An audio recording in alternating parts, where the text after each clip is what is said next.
better leave it to the professionals.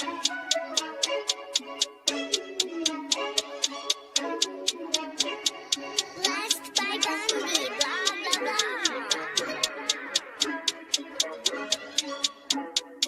Started off with a bit, now I got coin. I see where y'all going. Been poppin' since Web 1, hella hoes on Web 2. I was living a dream, now I'm on Web 3. And it is what it seems, topping the pyramid schemes, I'm telling you. I'll sell you a percentage on Nebula. Shout out to Vince, yo, set it up. Surfing on the web and I'm shooting at 3. I've been goated when I got my G. I'm an alien boy from a different planet, yeah. So I got my drink, I'm riding in the 1920s Model T Ford. Car era lore. Call me Levi playing on the keys, boy. And I'm about to put my gloves on. If I said it, then I meant that. Yeah, I like that one, I'm about to get that. Crash that whip for the drumsticks, whiplash. I'm about to get them all. Are you with that? In a white boat, surrounded by blue. I want one, but I got a cop too. I wanna fly high in the sky, arms out wide, trying to soar from a bird's eye view. I'm on fire, Ricky, Bobby, cracking the pavement, Whitney, Bobby. I'm a Saki bomb, Hiroshima, Nagasaki. Bruce Wayne been a dog, and I keep it 101, cause I'm feeling kinda spotty. You sipping on some rock, and I'm sipping on octane. The only thing around my neck is the Started off with a blockchain. bit, now I got coin. I see where y'all going. Been poppin' since Web 1, hella hoes on Web 2. I was living a dream, now I'm on Web 3. And it is what it seems, topping the pyramid schemes, I'm telling you. I'll sell you a percentage on Nebula. Shout out to Vince, he'll set it up. NFT, Twitter, blockchain. Seeing with the ghosts and we ballin' like the Brown James. Crypto. We can make a trade, get the memo. Refuse not falling for the FOMO. Listening to Coffee with Captain. You know we worldwide, they loco. I ain't never gonna stop rapping. Orlando, yeah, we working magic. We rocking Ethereum NFTs. I just went and caught me a half base. Man, I got a shout out to Started off with a bit, now I got coin. I see where y'all going. Been poppin' since Web 1, hella hoes on Web 2. I was living a dream, now I'm on Web 3. And it is what it seems, topping the pyramid schemes, I'm telling you. I'll sell you a percentage on Nebula. Shout out to Vince, he'll set it up. Freaking the more to choose one, but they got knowledge to move, son. I'm shocking in shades with my brother in suits, yeah, them blues is coming. Even though it's hard to pick, eeny, mighty, mo, soda on the mix, no biting lips, it's time to go. Index number 1, no thumbs up, you gotta scroll. Looking at the ghost in studio, it's time to go. Had a helmet on by myself until I met a mask that wanted to have a face off. So had to bring my chainsaw, full tank of gas in the ride with my brakes off. I'm A1, but a different kind of steak sauce. Welcome to Coffee with Captain, powered by ApeChain, where we dive into all things crypto, NFTs, Web3, and cutting-edge technology. Remember, nothing here is financial advice. Early-stage tech can be exceptionally volatile and risky. So grab your coffee and join Cap and Steve for today's conversation. Welcome to the future.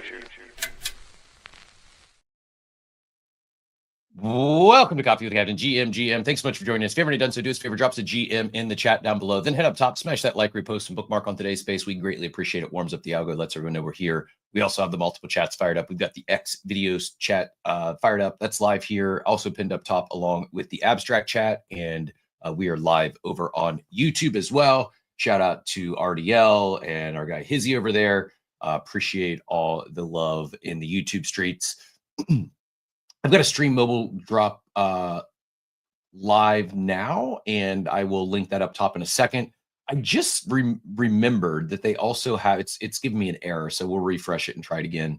But I just thought this morning, I don't know if I can do both simultaneously, but I've forgotten they actually have a YouTube component as well that we've never played stream drop over on YouTube. So if I can't do both today, we will we'll do the YouTube streets tomorrow on Stream Drop.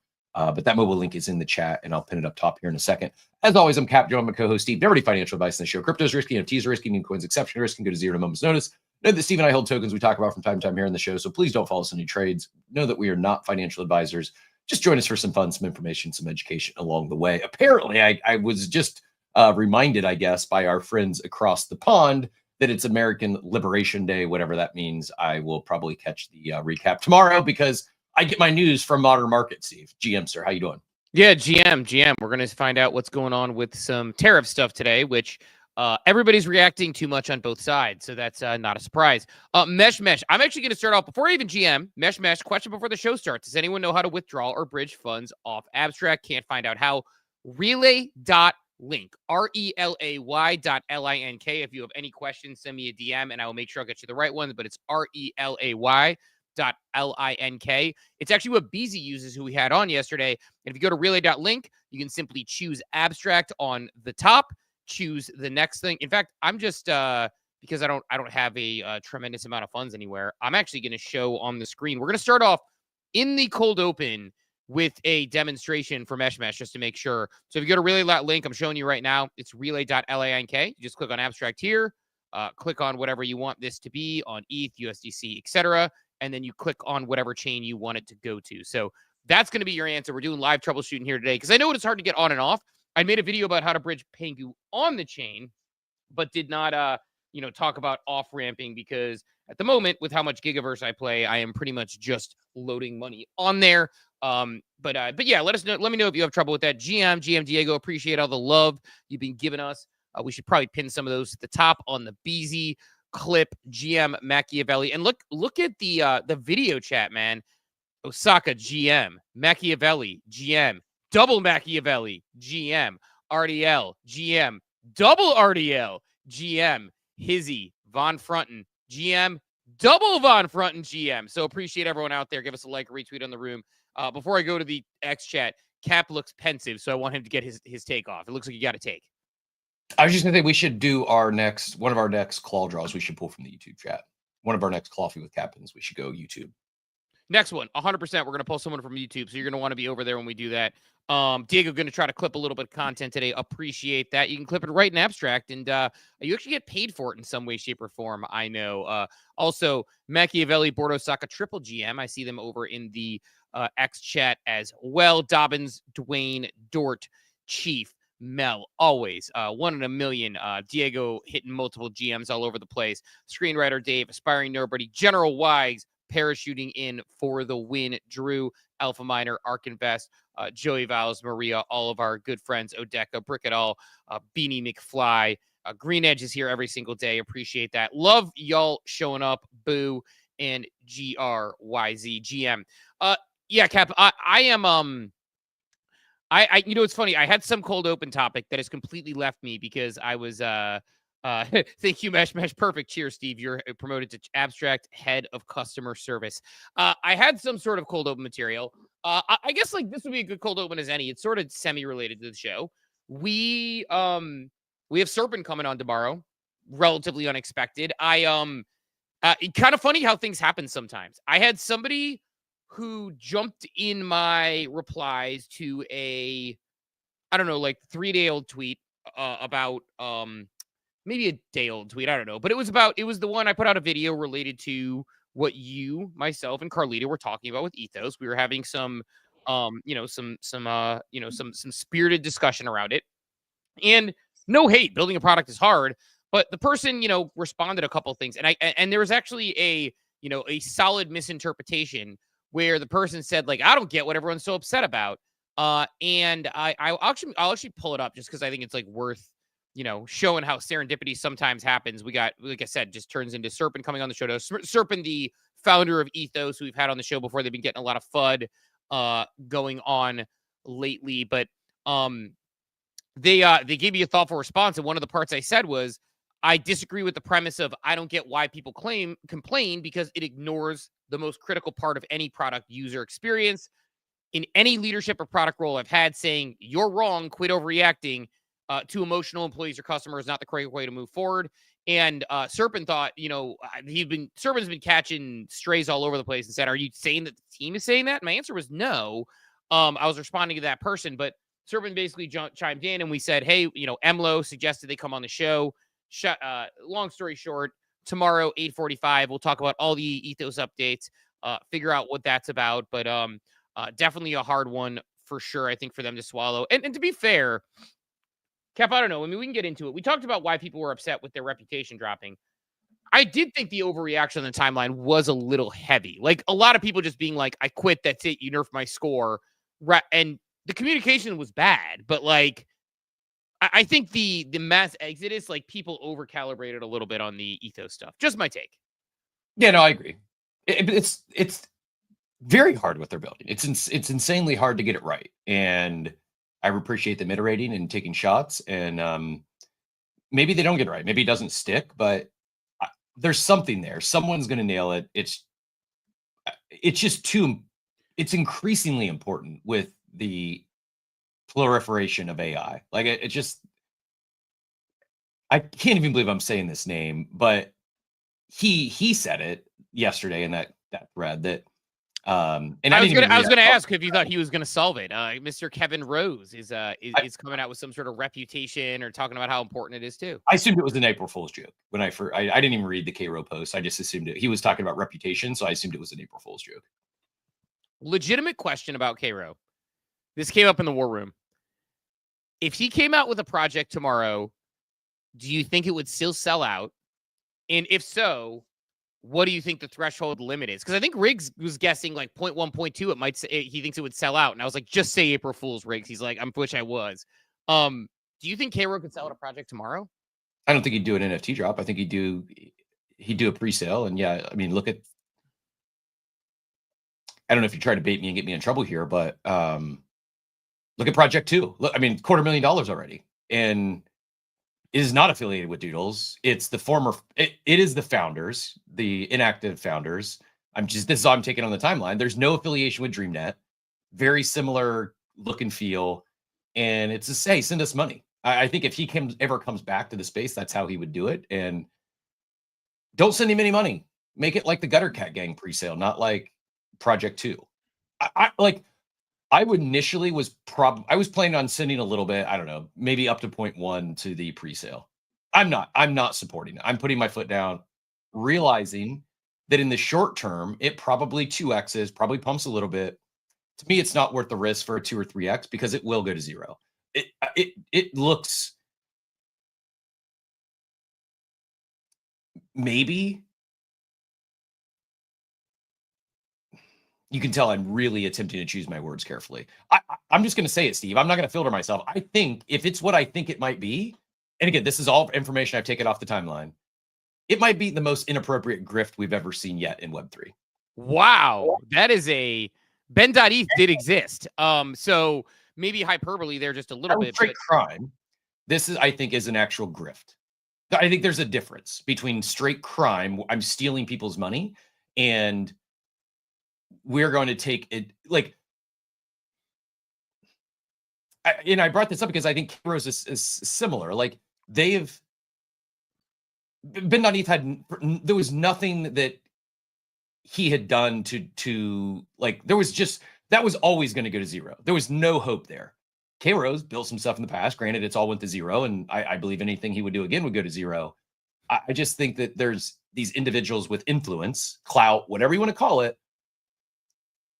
All they got to do is drop a wallet address, and there's enough people in this space that's going to send them hundreds of thousands of dollars. And it's disgusting. We have to stop. Otherwise, they're just going to keep doing it. They're going to keep taking your money until we stop sending them money. It surprises me a little bit. This, to me, is actually a good one because it's people who were respected as leading founders in this space at one point. And I think it just goes to show that anyone is capable of stealing your liquidity, of taking your money and putting it in their own pocket, and they have no intentions of returning anything to you. They just want your money. They just want your crypto. Is it surprising though? I guess because it's like, I assume they had a successful exit with Doodles in some way, shape, or form. And not even an exit. They're still involved in some way, shape, or form, I think. I don't know. Like it's not entirely clear, but like, is it surprising at all to you that like a couple of founders who I think a lot of people respect would do this, right? I mean, it just like, and Machiavelli saying the part, as well, being a new ex-Doodles founder doesn't mean a good thing, but as Cap is saying, just looks like a cash grab. I don't know, man. Like, again, I'm not like trying to be that guy. I may still fire into the pre-sale. I don't put my foot down on things where there might be things and knowing the risks on the gamble because it's like kind of cutesy and funny, but it is. That's the problem. It's people like us who are not meme coiners. We're not shit coiners, but yet we'll throw money at stuff like this. We are part of the problem. I'm not doing it on principle. I know it would probably make me money. I'm not doing it because I'm done supporting this shit. And it like, again, I'm going to say it again. I think it's borderline. We'll see what comes out. If it's what I think it is, it's the most inappropriate grift we've seen yet. To the point, if I was burnt toast or on that board, I would be talking to my attorneys and be like, dude, do we not sign any sort of non-compete? There's no earn out. Like, what the hell are we doing here? How do we let this happen? It's hard because they probably, on the flip side of it, they probably can't. It's a no-win situation for Doodles in that sense. And we won't talk about this too much just because I know we hit on it yesterday, but like, it's a no-win situation in the sense that for Doodles, it's like, if there is, because we saw yesterday on the timeline sort of like the, some of the reaction, it's a no-win situation in the sense that if they do end up, doing something or basically saying like, look, if they talk to them and sue, then the space will be like, wow, what Doodles using a lawsuit? It's like, and if they, I don't know. I think it's a lose-lose for Project 2. Okay, they have a great launch. Oh, they're taking away attention, mindshare, liquidity from the brand they founded. And I know they've been around before. I know they're involved in Dapper and CryptoKitties and all that stuff. Man, Doodles was a hit. Like, unless they completely fumbled that exit, unless they didn't get anything, they don't have to do anything else. Like, they had their legacy cemented in this space, and they're throwing it down the toilet. They're literally, like, the name is holding true. Poopy is just taking a dump on his reputation in the space, if they do what I think they're going to do. Well, I mean, yeah, there's like, it's a lot of potential downside. There is the argument that if they make people money, people won't care. So I don't know, man. I just don't think that's even a potential outcome. There's going to be a lot of people that are going to be pissed off. Some people might make money. Anyone in Doodles, like, they're going to alienate a large portion of their what were loyal fans. Why do you think you take a risk like that? If it moons like a Doodle horse, like, and it takes attention away, which it is, it's taking attention away from their biggest launch potentially ever. And I would be furious if I was burnt toast in that team right now. Furious. Why do you take a risk like that if you're like, and I know there's money or whatever, but it's like, I don't get the risk then. It's not about money. It can't be about money. Unless they really like it. How much money did they raise? 70 million?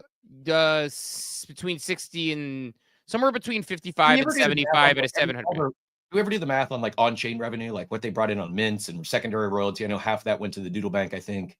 But do we ever do the math on like what they've actually? And I know they acquired Golden Wolf and they've spent a lot of money, but I just don't see a world where every one of those founders didn't hit a massive home run with Doodles. And therefore, I don't think it's about the money. It's not about $250,000. If they need $250,000 right now, wow. If they need it that bad, like, wow. I think it's an ego thing. It's a narcissistic ego thing. They're doing it. This is, by the way, pure speculation. I don't talk to anyone at Doodles. I have no knowledge. I'm reading the timeline, and I'm attempting to connect some dots here. It doesn't make any logical sense unless there was this massive falling out. They asked Julian whether the other co-founders who are no longer active in Doodles were fans of Julian or not fans of Julian. It seems like there was a massive blow up at the top. Julian's out. The other founders are out. They're not getting their way, or they're not getting paid what they think they're worth. And so now they launched another project. They're doing it at the absolute worst time for the brand they founded. They're knocking off the color scheme. They're knocking off the branding, and it's just a blind pre-sale. Like, to me, it has nothing. Like, I'm sure there's maybe a play involving money, but I think it is just this is like war. I think you're seeing infighting amongst co-founders. I can't say former co-founders. There'll always be a co-founder. My understanding of the Doodles team. How many founders were there in the beginning? Evan, Poopy, Burnt Toast. It was the 3. Just the 3. Okay, I was thinking there's 4 for some reason. So 3 founders. 1 is calling the shots now. 2 are out, but I believe they still sit on the board. And I said yesterday, I would love to be a fly on the wall of what went down at Doodles in the last 6 months, because it's been some wild stuff based on reading the tea leaves on the timeline.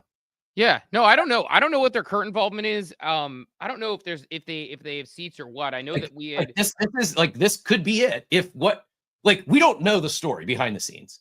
But maybe the two co-founders feel like they got treated really unfairly, and this is their way to go back and like they just said, you know, Ebrink just said Project 2 is the Steve Jobs next moment for Doodles. I don't think it's that, and it would not be that moment for Doodles. It might be that moment for their former co-founders because they're not affiliated. Project 2 is not affiliated with Doodles. It's the two of the co-founders are launching a project that appears to be directly competing with Dude.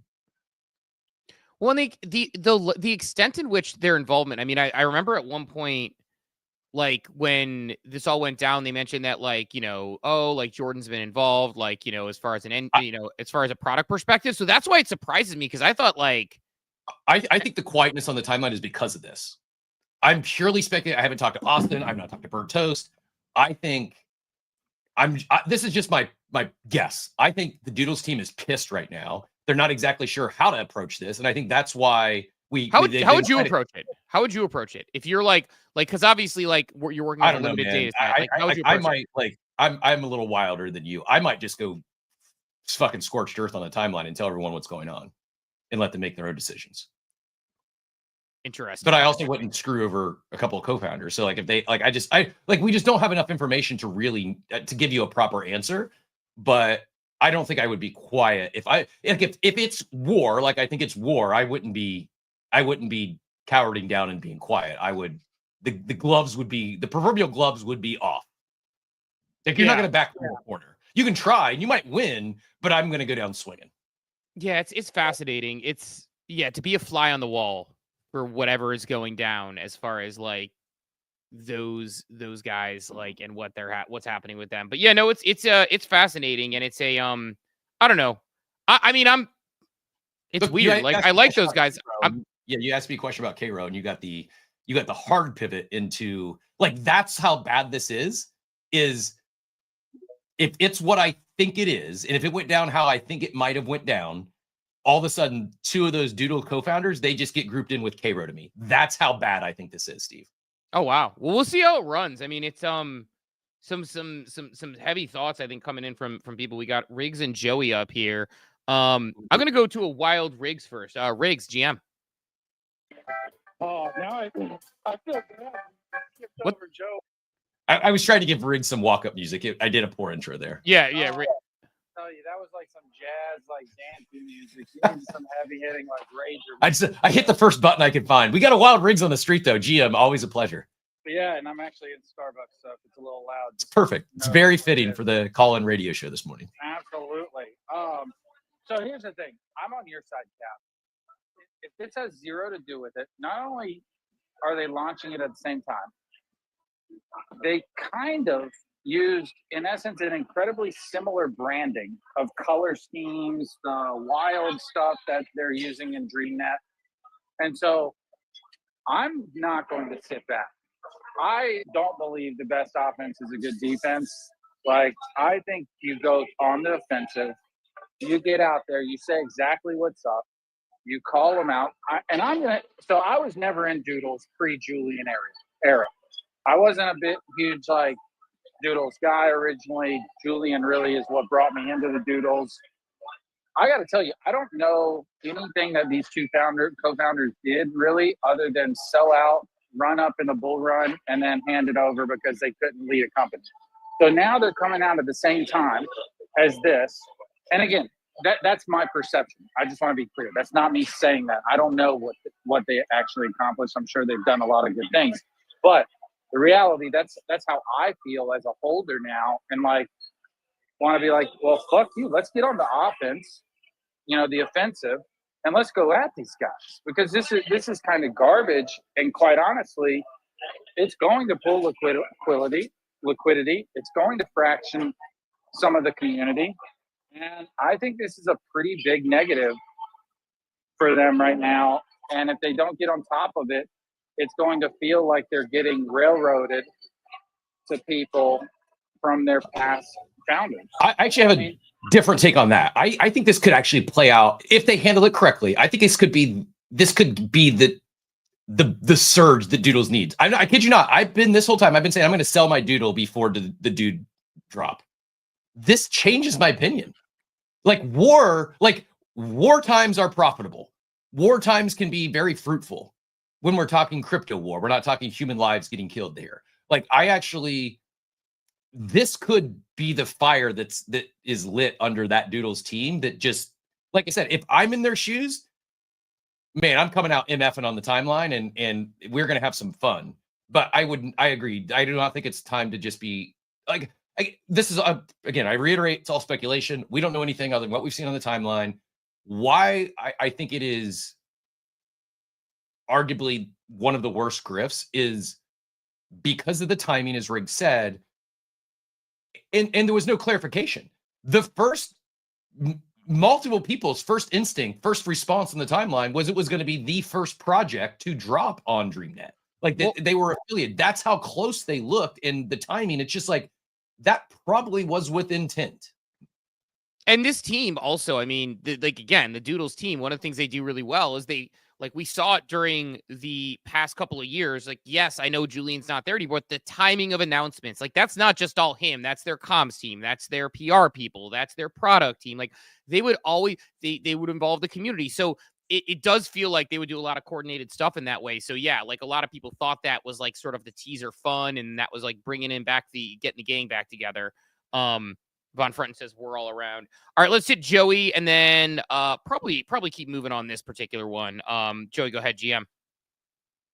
GM, guys. Yeah, I was actually going to take the exact side that Riggs was going to take, which was, I think if these are not related at all, right? If there's zero relation, I think unless it's a play out or some April Fool's joke, we assume they are unrelated based on what we saw in the timeline the past couple of days. Team has come out on the timeline and said there is no affiliation, right?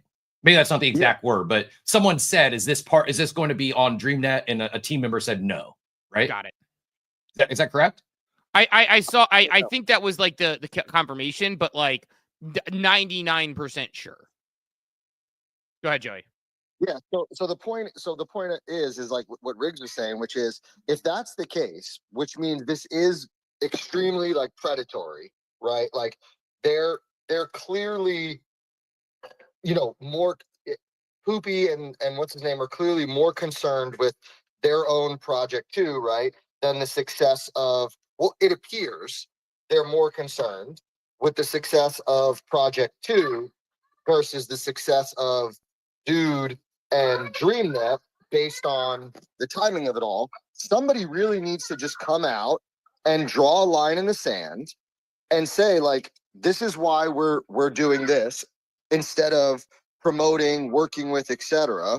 And just go for it. Because at this point, like if the goal of Project 2 is to be its own entity, meme coin, business, whatever, and that you have a huge audience in the Doodles community, then just say it and be predatory, right? Versus this whole and from the Doodles side, like if you feel like this is something that is being done, predatory, come out and say it, right? Get your community to rally behind you and not support Project 2, because $250,000 is a lot of money that could have went into Dude or could have went into supporting DreamNet, but instead it's going into Project 2. It's a good take. And this is why I would be on the offensive now, is exactly this reason Joey's saying. Every dollar that goes into Project 2 is a dollar that's not going into Dude. I'm pretty certain of that. Maybe there's some people that are just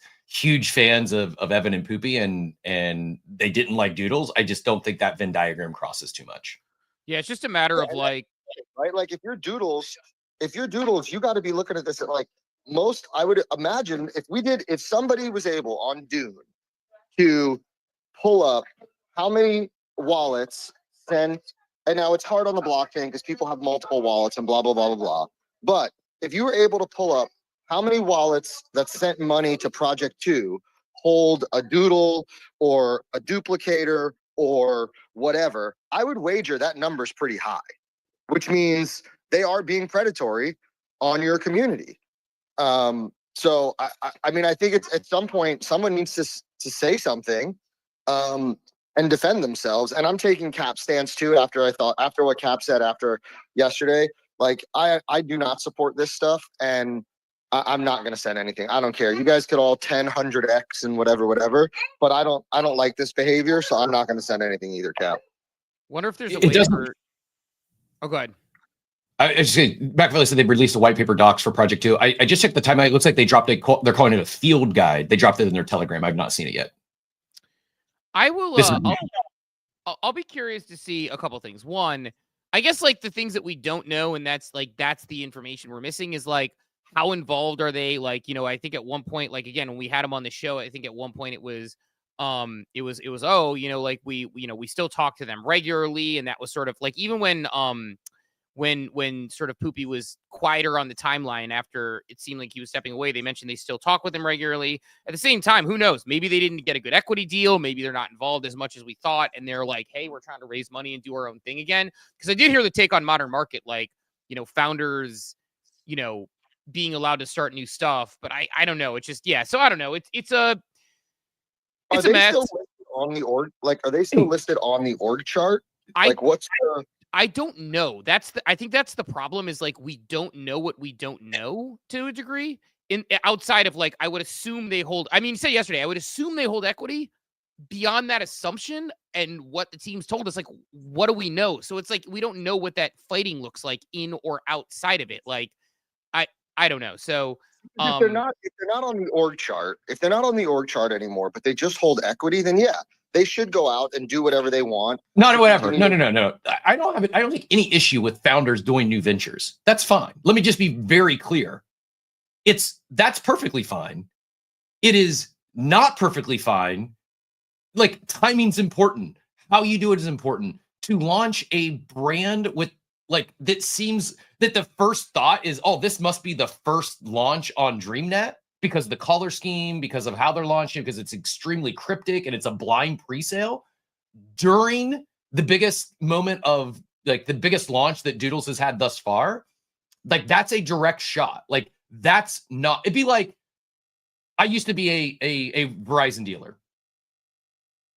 I had partners in that business. At some point, and I scaled, and I had a couple of mergers, and we had like, I don't know, at one point, like 8 different entities because I owned this store with, you know, this group of people. I owned this store with this group of people, and then I had another management company that employed all of our employees across all the stores. I started another business, and everyone was fine with it, but I wasn't able to go out and start an AT&T store across the street. I couldn't go out and open a T-Mobile store. That would have been effed up. Like, and while we had language in there that would have prohibited that, not only in our operating agreement, but in my franchise agreements, I couldn't, like, you still don't do it because it's wrong.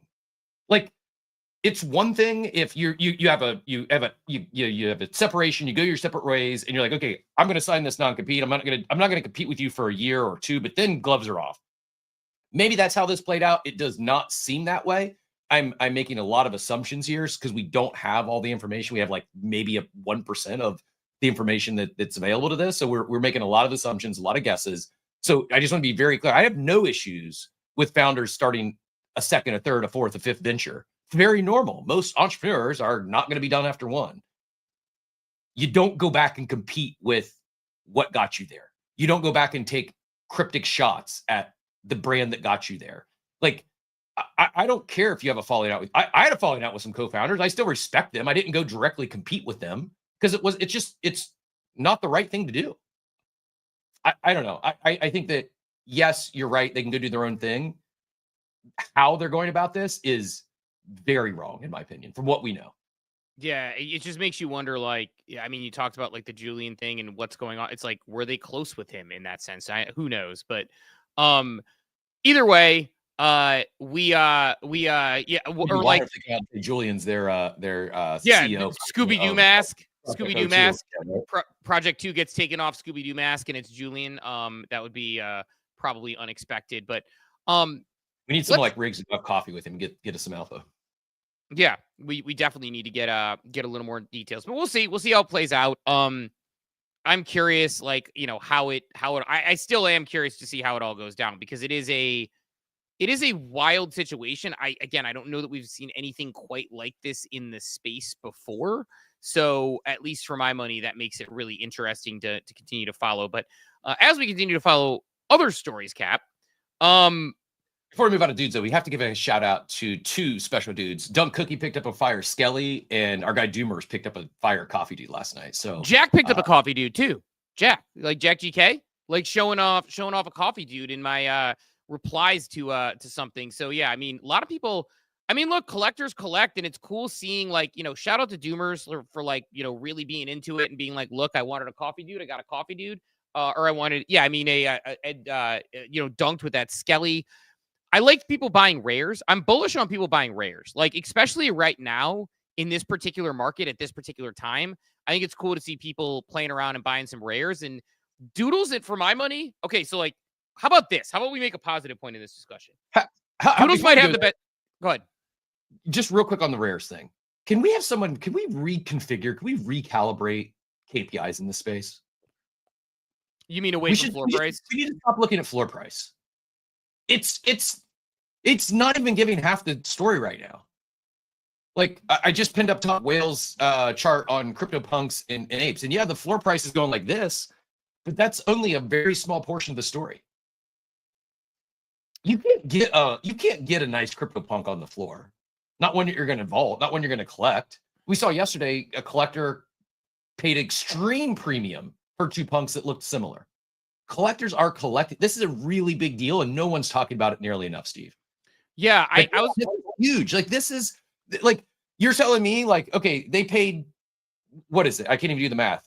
400 grand for two punks. The floor's not 200 grand, but yet the majority of the sales we're seeing are like this. Maybe not quite that much of a premium, but whether it's punks, whether it's apes, it's not floor sales. If you want an asset, you gotta go pay for it. The floor is like, we saw so many of them get recycled, especially in the apes during floor farming season, where it was just this perpetual, you know, the same 200 were always listed on the floor. Listings are shrinking. We talked about the crazy eyes being on the Bored Ape Yacht Club floor. Like, we should start tracking average sale price and not just floor price. And it gives a very different look at these collections if you're comparing average sale price versus floor price across different collections. Yeah, I agree with that. The funny part, the point I was going to make about rares is I was going to say, like, you know, is there a better, from a pure, I'm not saying like what you want to collect, but from a pure aesthetic standpoint, I would argue Doodles has the best rares of any collection. I don't know your take on that, but I would argue that Doodles has the best rares of any collection. They're really good looking. They Spirit Azukis are those Spirit Azukis, and like the what's the other one? There's a Spirit and the other one I think are pretty sick. Those are tough to beat. Well, two things on that. I agree, actually. I think Azuki should be in that conversation. Azuki rares are really good. And the reason I was going to say is Azuki and Doodle rares do the same sort of thing, which is they look like they're part of the collection, but they also look unique, which is hard to do. You know, because like Bored Ape Yacht Club has some rares, but they're fine. But like, to me, a clean ape, you know, is a lot better than a rare. Like, I would care more about that than like a gold ape in most situations. Yeah, the Good Vibes Clubs, ones are pretty sick too. See, I actually, the Good Vibes one of ones are cool, but like a lot of them are really similar. Like, we were looking at females with certain traits when Dawn was shopping, and like there's like 3 females on the Good Vibes Club. And this is not shade at Good Vibes Club. It's just there were 3 females that had the same looking sort of trait about them in the rare that looked almost identical. So I don't know about those. I think the Good Vibes Club honoraries are great because they look like they're part of the collection. What was it? The Good Vibes Club has the ones that are like the unchiseled. They're still like made of stone or something. Those are pretty badass. But that's not going to stay that way. That you get one of those to get a customary. So like, that's actually not the style. Like, if you get one of those, they'll make you a honorary out of it. Like, that's the appeal of owning one of those. So like, that's why I was saying, like, I think Good Vibes Club has some cool, I think Good Vibes Club is actually good across the board, which is a rarity in a lot of collections where there's like not a bad one. So I don't know, but yeah, people didn't see this yesterday. Speaking of sales, I'll just kind of read it through. I was looking at yesterday, this morning, 2 nearly identical CryptoPunks sold. And if you see them, they are sort of they have the flight goggles trait. It's a female. One of them looks like it has dark lipstick. One of them is light lipstick. One of them is slightly darker. color skin tone, one of them is slightly lighter skin tone. But this morning, two nearly identical CryptoPunks were sold 3 minutes apart, bought by the same person for a combined $400,000 plus. One cost $80,000 more than the other. And people on crypto Twitter said free. Everything about this is why people outside of crypto think we're insane. Cap, I think to your point on this, there is definitely something to be said about how we evaluate floors in this way. I don't know what the answer is. I don't know what the answer is. I don't have a good answer. I do think that there is something to that, though. Yeah. And to your point on Doodles, yeah, Doodle rares, I agree with Joey. The Azuki spirits, probably from a premium, are probably maybe even more so than punks. Which is hard considering. I mean, punks are just a different category altogether when you talk aliens and apes. But I mean, the Azuki floor is like 2.5 ETH, and you're still seeing spirits go for 50 to 100 ETH. Is kind of wild. I think it's whatever your style is. If you like anime, the Spirit Azukis are probably it. If you like the Doodle style, the Doodle, they both do a good job. I think to me, punks stand out because it's not about the aesthetics per se or about the art. It's truly rare. It's truly collectors collecting extremely rare digital artifacts. Yeah, I think that is the sort of I think that's it. I think that there's I think it's you're wanting that sort of provenance. You want that. I think that's part of it, and that's what I think people maybe because I remember coming into the space and I didn't want a punk initially, even in 2020, 2021 early on, because punks were sort of these bratty people who yelled at apes, and I'm like, you have pixel art, congratulations. I remember a friend who came into the space who was like, and obviously, there's, we could say in retrospect, this is not necessarily the right way to look at it. But I had a friend who came into the space who was like, why do I want a CryptoPunk? You can give me 10 derivatives that look like CryptoPunk. Apes are apes. And I thought that was interesting. So I don't know, man. But it's actually funny that, the punk sale, you brought it up as we were talking rares and we were talking about, shout out to people in the positive who have been getting some rare dudes. Let's go ahead and hit The More You Know by ENS. The More You Know, brought to you by ENS.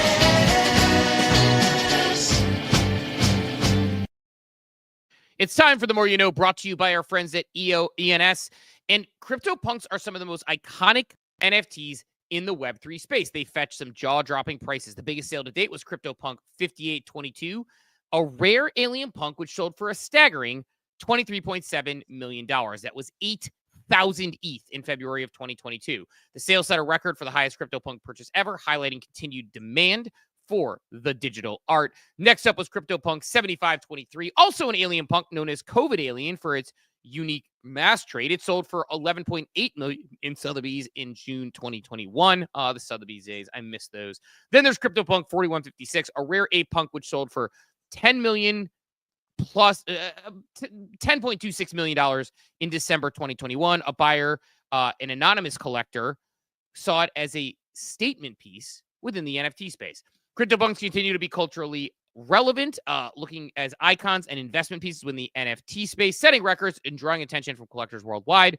Whether you see them as digital art or historical artifacts, they are undeniably a prominent thing within the world of NFTs. And that was ENS, The More You Know, not just anchoring your name across Web3, but anchoring it across the internet. It's your identity. Simple, memorable, unmistakably yours. Security, interoperability, and ease of use. Go to ens.domains to learn more and secure your ENS domain. So crazy high prices that we see coming in for these punks. Again, that one was wild to me. I think everything about yesterday, though, with that one, I kind of said this is why people outside of Web3 think we're crazy. It is wacky when you think about just the sheer fact that, they were sold 3 minutes apart. Obviously, that collector was interested in, interested in those particular punks. But, one was $80,000 more than the other, and they spent nearly $500,000 buying them. Well, I did see it was just, it was a package deal. So it was I don't know why they choose to list them at different prices, but I believe, agreed to the $400K price for the two. It makes Okay. sense why they looked a bit different. But yeah, he wanted the twins, or they wanted the twins, and yeah, I don't know why they did the varied pricing. Yeah, very interesting. Very that makes a little more sense and makes me feel a little bit less insane as we go through it. Other stuff that's kind of cold open-ish. Just because my GM tweet got nerfed this morning and is like hella down. I actually can't stand X lately. It is my For You timeline is a bunch of political stuff and Elon's tweets. My timeline isn't showing up for people. I put out a tweet with 50,000 followers, and after a half hour, like 1,000 or 126 people have seen it. It's like the X algorithm. The shocking part about the X algorithm to me is that I could go on LinkedIn where I never hang out and I could get better impressions than I get on X sometimes, which is a wild thing to say. Or like YouTube, where I haven't even set up an account or posted outside of Coffee with Captain, and I could get better impressions. It's weird that X nerfs it on a platform you're paying for, but and then my For You timeline overnight became a bunch of political stuff. But in any case, I pinned this to the top. Did you see Super Plastic? What's going on there? Yeah, I did not. I should have got a few to add to the bookshelf, but I did not. You completed your set? So I don't have all of them. So people who miss this, Super Plastic, not a political statement, is going out of business because of the tariffs. So the tariffs basically made it so they can no longer do their type of business. The charges that they're going to be getting and the way the tariffs are working, they're just realizing they're getting out in front of it and saying it's not going to be a sustainable business for them long term. So maybe at least for now, until like maybe things change with tariffs, they have to go to business because short run, high quality vinyls just don't work, unfortunately. Well, I pinned really the top weird. ones. I think that is a political statement coming from them because they're based in the U.S., so it makes no sense. Well, no, it does make sense. It means that the materials they're getting, one, are no longer going to be obtainable for them. So that was like one part of it. And then I think part number two is that probably made overseas, which makes it difficult to import them. It could be made overseas when it's difficult to import. Could be shipping internationally. Could be the reciprocal tariffs. I don't think they were trying to make I think it was a business decision. Like, I don't think there's any more to read into it. Just my personal take. I think it is what it is, which is why I say I had heard that there's going to be some bad stuff happening with the tariffs with small businesses like this who have certain like smaller run products. It makes it harder for them to compete versus the big boys who can kind of take it. Either way, not a political statement one way or the other, but they did put these Curtises on sale. So actually they're sold out. The main Curtis, I have that one behind me. You can see it. Love that one. The quality was super high. Got it for free at the at Ape Fest when you got to sign up for one. I bought Mutant Ape Curtis, which is still up there, and I bought Public Curtis, which is still up there. Completed my Curtis set. I didn't have a lot of interest in the Skipper or the Public Skipper or the NYC exclusive or any of those. Like, I get it. I think this one was like, there was an Ape Fest ape that they did up like that. I just wanted the Curtis set. I thought the Curtis set is cool. I was excited about it. So I did a little shopping just to have 3 Curtises on hand because I thought that they were a dope. I thought it would be dope to complete that set. That was my personal feeling. So did a little shopping. Only cost me 2 more Curtises. So now I have 3 total Curtises. But in the back, I'll probably put them together with the Pudgy Penguins back there because it's I don't know. I think it's a cool thing. So I'm bummed about Super Plastic, but $46 for a vinyl that was $220 previously. I don't know. Not too shabby, Cap. Are you shopping now? I'm more interested in the yes, they import their toys from China. They warehouse them in Illinois. They're based in Vermont. I'm actually genuinely interested in going in a deeper dive. I'm not going to do it on the show because it's not good TV, but I truly am genuinely interested to see how this tariff stuff plays out because they aren't a small business. They've been around for 20 years. Yes, it's going to get more expensive to import from China because of reciprocal tariffs, or they could bring their manufacturing to the U.S., raise their prices. As a small business based in the U.S., we haven't done a second round of board shorts because of tariffs. Like it murdered me as a small business owner in the States because of egregious tariffs that many other countries placed on U.S. goods. So I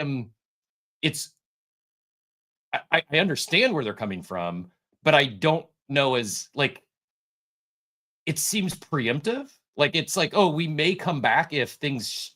It's wild to think about a business that's been around for 20 years, putting a pause to see how things play out. Like maybe unprecedented times in the business world. Like as far as like this is like it's real. I think there's probably more than meets the eye here that's not been shared publicly yet, if I were to guess. But it's historically been extremely challenging to be a small business owner shipping internationally out of the US because of all these other countries place huge, like in the hundreds of percentage tariff and taxes and import duties. Like it's been wild. I had no idea until I went through and experienced the pain myself, and it hurt. Like it was really painful from a small business standpoint. So I like something needs to change there. I don't know what it is. Maybe all the tariffs go back to zero. Maybe it goes the other direction and they stay in force and we see a lot of manufacturing brought to the US. I don't know, but it's weird. The timing of it is weird for me to see them going on pause. I think it's maybe more of a marketing play that they just wanted to clear out their existing inventory would be my guess. I don't know. Like I don't want to like get too deep into it because neither of us are political experts or like sort of like experts on this particular topic. I like I said, like the reason I'm not surprised is because I've talked to some economists who said that this sort of thing was going to start to happen. So seeing it happen isn't surprising. And I think the timing actually makes total sense because today we're going to find out more about that in earnest. And if you're going to be shipping a bunch of inventory and shutting down your sort of walls, like probably the time to do it. Like, I guess I don't think like, they're like, you know what? Like we really want like we think we are the ones who are going to force the White House's hand here at Super Plastic and stop them from the tariffs. Like, I think they're just basically making a business decision. They probably ran them. I think it's probably pretty straightforward. To your point, like, is there a chance they were like, hey, like we're thinking about going out of business anyway or whatever? Sure. But like, I also think it's probably just as simple as they did. I think they did the math on the number. They did the math on it. They thought about it and they're like, look, like this isn't going to be, juice isn't worth the squeeze anymore. We're, going to go do something else. We're going to call it a day. I don't know. That's my take on it. I don't think there's like a, any more than that. Like, I don't think it's any sort of like big thing personally, but who knows? You never know. But either way, their out of business sale is your gain if you want to get your Curtises, although they are only a couple left now. They went they were all available yesterday when I was shopping. Now it's just the two that I bought. So apparently I have terrible taste because those two are still in stock. You know what's funny about that though? Just as a, side note, I thought that the green and black and white Curtis were going to look stupid. Like I thought they were like, oh, this low effort, whatever. And then I saw them in person and they looked really cool next to the other Curtis. And I was like, damn. And then I actually held the Curtis in my hand that I have behind me. I was like, damn, this is high quality. So, I don't know. Like, I think it's cool. I'm glad that I'm getting them. But yeah, it's I like Saucy adds, they may be more going on. They closed their store in New York over a year ago. I think it's if you're a business that's in teetering, this is a great out. Like I'm not saying it's a marketing ploy, but it's just being smart, savvy business. Or you're a business that was teetering and this was the final straw. Like that's the other argument of it, right? I mean, like you were teetering and now you're like screwed by that. Yeah, sure. I mean, I could talk about how the business model itself probably doesn't make a lot of sense in today's age based on what we know to be true, that they're making these toys in China, importing, like making them here, building them in China, importing them here, like probably doesn't make a lot of sense.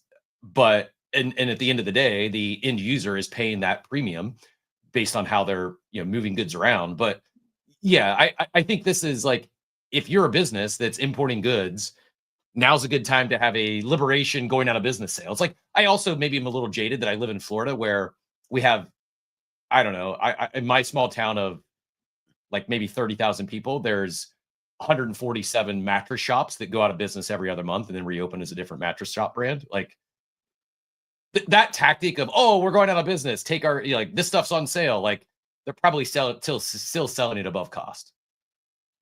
Yeah, maybe. I don't know. Like I said, I don't want to like dig in too deep on like, I all I can say is like, again, one, possible that they were doing well. And then this was the straw that broke the camel's back for them because they can't handle it. Two, like I said, I've talked to, like, again, I'm not an economic expert. I'm not going to claim to be an economic expert. I did hear, like, I did have people who do know this stuff tell me that this would start happening with smaller businesses if these went up. So I think we'll see it. But either way, like I think the jaded nature, like, I think that's fair. Like, you see that with certain businesses as well. But I think we lost Joey. I know he was going to get back in here and he had his hand up. So who knows? He's probably off to the gym to go be healthy. We lost our geopolitical expert, Steve. we lost our geopolitical expert indeed. But he probably went to go be healthy at the gym. So congrats on that, Joseph. Other things, I just wanted to call that out because I thought it was kind of cool to see. Like, I mean, CryptoPunk sales are fun. That's a kind of a fun one. I actually think with what we're talking about market-wise, might be a good time to do the daily market update. God damn it, Steve. Do I just need to hit all videos? Is that the rule? Well, or I just need to lead into it because, like, I have the chat open, and so it just takes me a few seconds to get to the media assets, scroll down to Awaken tax, and so yeah, we need to figure out either you hit the play button and I can run with it, or maybe moving forward, I'll just hit play button on all videos for now. Like that. Let's just wink. Like, hey, I'm gonna like, you do a great job of queuing up the next speaker. Like, give me a wink. Hey, I'm gonna talk daily market update here in 3 seconds. All right. Well, I'll let you hit it today, and moving forward, I'll hit it. It's market update time. Let's set the play. Powered by Awaken, the smart tax way. From crypto flips to DeFi stacks. They keep it clean. Got your back. Grab your coffee. Let's break it down. Daily update right now. Grab your coffee because it's time for the daily market update powered by Awaken, the best way to handle your crypto taxes with integrations across top exchanges and blockchains, plus AI-powered transaction labeling. Awaken makes tax season easy. From NFTs to DeFi to meme coins, Awaken has you covered. Get $50 off with code COFFEE at awaken.tax. That's $50 off when you use coffee at AWAKEN.TAX. Do your taxes, kids. I keep saying this. If you haven't signed up for this, obviously, like, if you got your taxes done, congrats, good for you, happy for you. I'm sitting here still working on them, but stuff like this, I actually just sent Cap a tax form yesterday, so that's how behind I am. I will be filing an extension again, but do your taxes, kids. It's an important thing to do, and you don't want to get stuck with a bad bill. You want to do them accurately. The blockchain is forever. At some point, there is a chance this all comes back, especially with AI and blockchain. So you want to make sure you do it right, or at least show you're doing it right. Awaken.tax has you covered. Again, $50 off, code COFFEE at awaken.tax. Coming up on tax season as we finish this thing out. But Cap, I will toss it to you while I go re-up my coffee. Chop season continues as we head into Liberation Day here in the States. Bitcoin up 1.45%, just under 85K. ETH, just do something. 0.2% up on the day, 1870. XRP, I mean, maybe ETH becomes the new stable coin of the United States. I don't know. XRP up down 0.75% to $2.11. BNB down 2% to 600. Solana down 0.61 to 126. Doge down, or actually up 0.66 to 17 cents. In Cardano at 68 cents. Tron at 23 cents. Again, mostly flat across the board. Bitcoin leading the way, up 1.5%. Heading over to the NFT street, Steve, we have a new mint. Steady Teddy's leading the way. Proudest owner of a new Steady Teddy, thanks to the OG General out there. I think he's not in the chat anymore, so I'll give him some appreciation later. But I've not checked out ApeChain. Now I have to, because I just got one gifted to me from the OG General. The top volume collection on the day, Steady Teddy's highly anticipated mint on ApeChain launched yesterday. In the last 24 hours, there's been over 2,000 sales, over 21,797 in Barra. If you're not familiar, I had to do the math. That 104 Barra floor, Barra is like a $7 floor, so $700 give or take out of the gate. Nice mint for the Steady Teddies. I don't know. I'll ask the Minify team. Like, I don't think it minted higher than that. So sometimes when a new collection comes out, the initial sales you see might jump, but it's pretty much been trading flat for the most part, as far as I can tell from mint. But in addition to Steady Teddies on the volume chart, Mutants having a day continues up to 2.47, up just 1% on the day. Pudgy Penguins holding on to the 10 ETH, down slightly, but still over that 10 ETH floor. Milady's down 3.5% to 2.98. Doodles down 2.4% to 2.99.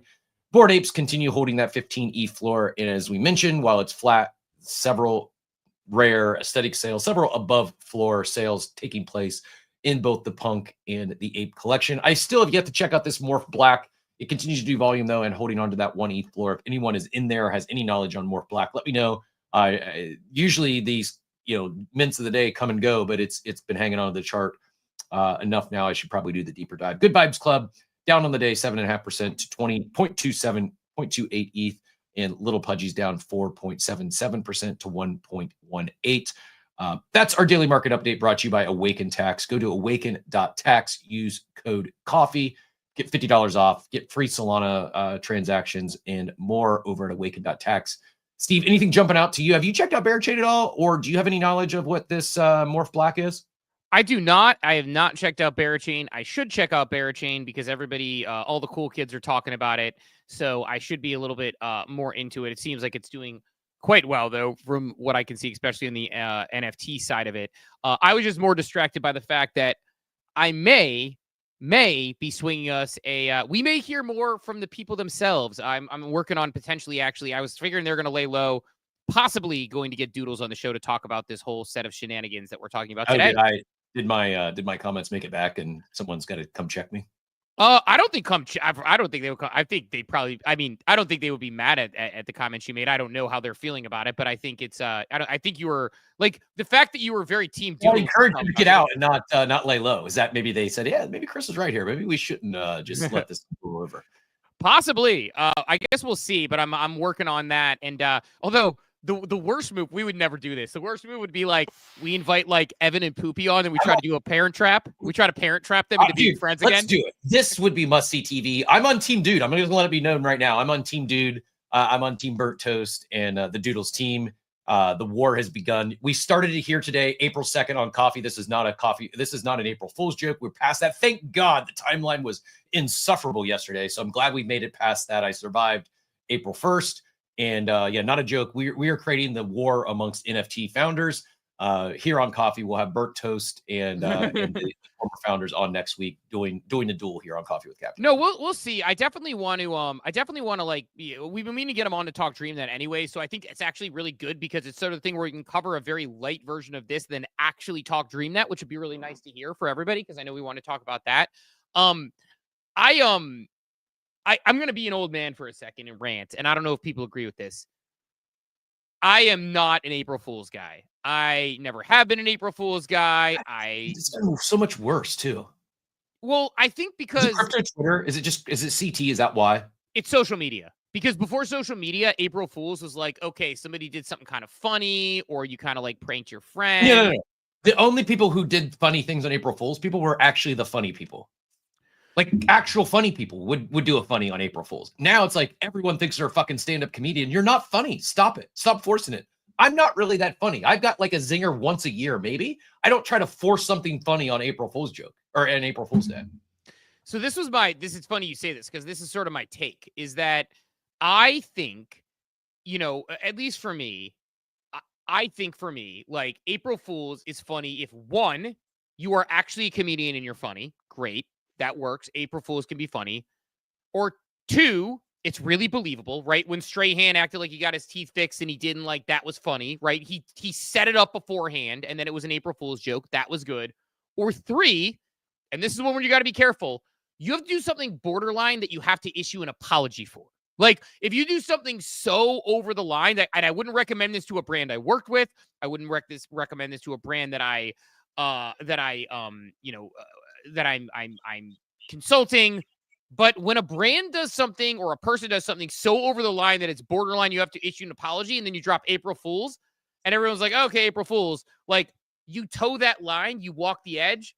That works too. I think all of those work. So really believable. You're actually a comedian and it's funny, or you do something so towing the line that it's like, ooh, okay, that's like down and dirty. I think all of those play.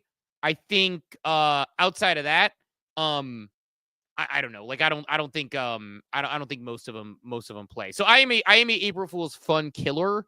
I just think it's just not a I just don't think it's a very good form of comedy. So that's my get off my lawn take. I'm with you. No, I agree wholeheartedly. If you're not funny, don't you should self-exclude yourself from social media on April Fools. You probably get a lot of people blocking you and muting you if you really want to know the truth. No one's laughing at your stupid jokes. It's not funny. They're just muting you and moving on, and you're exposing yourself as a non-funny human being. Yeah, which we're all non-funny, right?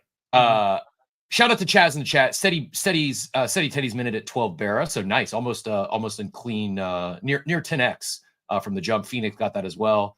Yeah, that's $88 up to near 700. Nice W to kick things off over on ApeChain. Also, another freaking rapid sellout yesterday on ApeChain.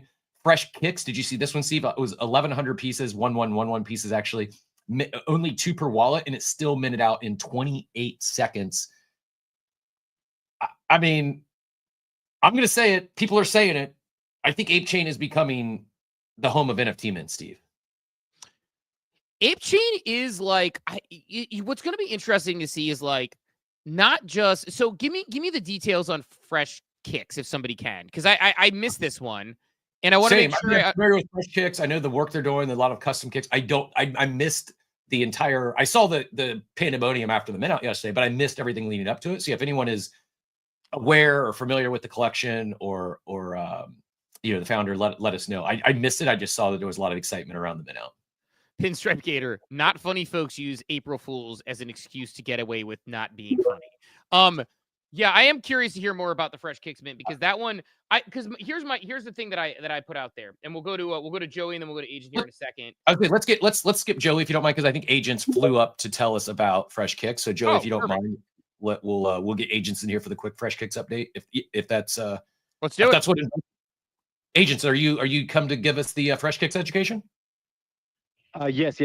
I'll let you guys continue. I mean, I don't have full details, but I have been in the trenches, I guess you could say, so I can give a little update on what people might want to look out in the project. Yeah, that'd be great. If you don't mind, let's do it. GM, thanks for joining us. Appreciate the education here. Tell us all things fresh kicks. GM, I am gonna get connected to Wi-Fi in a second, just because I was dropping off my daughter just a minute ago. So if you could give me just 2 minutes, I just don't want it to cut off in the middle. Nope, that's perfect. Right. Yeah. We can go Joey, and then by then you'll likely be this will be a timer. I don't know if Joey can get in and out in under 2 minutes, so we'll get back to you as soon as Joey wraps.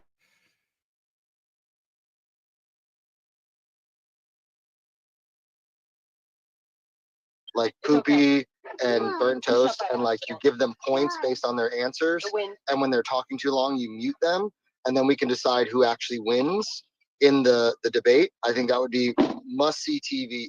I think everybody will watch it. I'm also not a fan of April Fools. I don't know why we still have it. I think it's absolutely ridiculous. If you try to find the origins of April Fools, there isn't even like a definitive why it exists. I think it's stupid. I don't get it. It's just a reason for people to just act a fool, essentially. And I did have one time a friend kept an April Fool's joke going for 60 days on me, and it was very hurtful, and I'll never forget it. April Fools hurt Joey. He's out on April Fools, which I can appreciate. But no, Mel hitting the GM has found the X video, which we sometimes can see working, sometimes not. Yeah, there was a joke. We are not going to parent trap people on here. I think if that happens, I'm not even saying this is this is like, I think this show is not the place for something like that. I think like a standalone space is far better for something than that. So, I would say that would be my take on that. But we blame the French. We blame the French. Per ChatGPT, it's telling me we can blame the French for it was a calendar time change theory in 1582.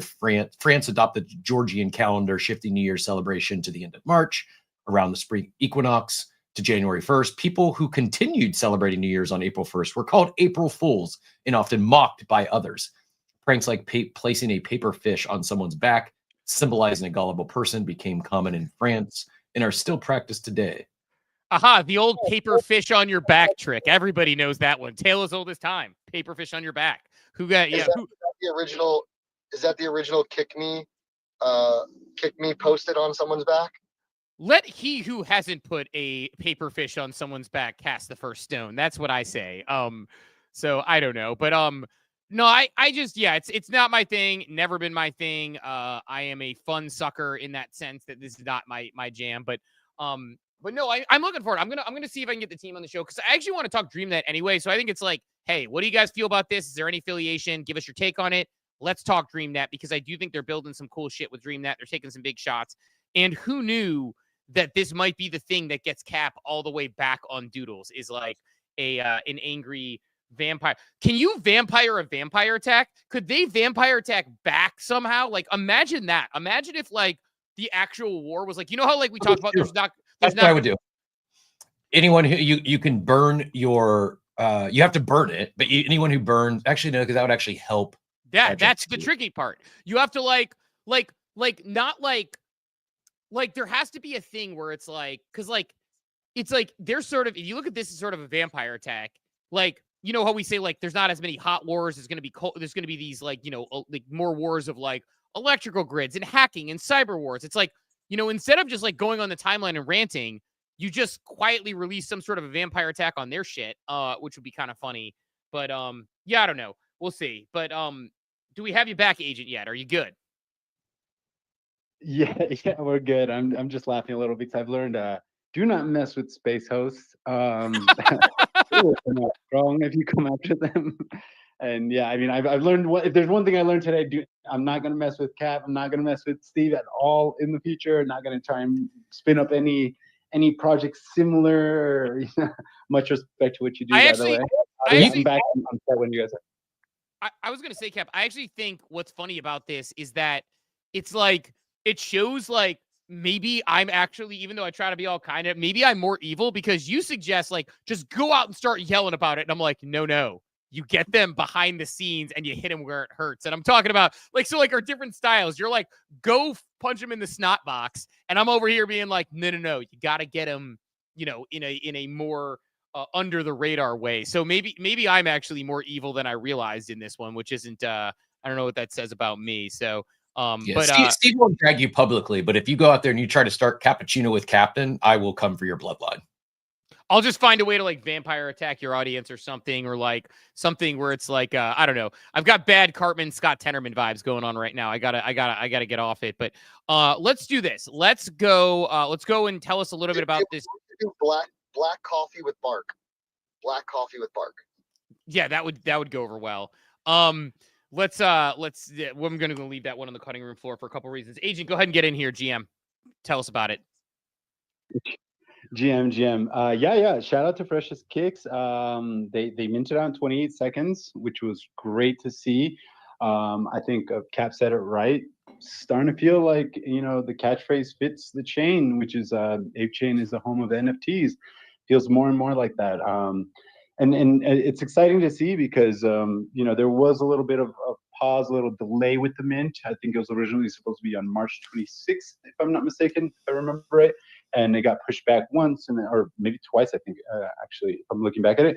But yes, yesterday finally did mint. Wasn't an April Fool's joke. Really great. They've been, you can probably check out the timeline. They've actually worked with a lot of other collectors in the space to already put out custom sneakers, really high quality work. I forgot the actual term, but it's like flexible paint, I believe, or I'm not exactly sure I'm not too crazy on the painting side. I'm not too informed on that side, but it is like, you can wear it. It won't kind of like scratch off. It won't, it's high quality art, definitely that you'll see, and you'll see samples across their page. The exciting thing though, is like the breakdown is you can pull a common, an uncommon, a rare, an epic, a legendary, or mythic. What most people are kind of chasing right now are these mythics because there's 11 of them. And out of the 11, you can get a custom pair from the team. And they'll work with you on that, how what shoe you want, what PFP you want, how you want the design. It's not just apes that they've worked with. I know they mentioned there were some quirkies that they had samples of, different collections that you can find, in the space going back to 2021. So they have been active. They've been working, with not just ape holders, but other collectors in the space. The two founders are Sons One, I believe it is, and I'm sorry I'm butchering the name right now at the moment. Cherry D and Dedos. Yes, Dedos was the artist.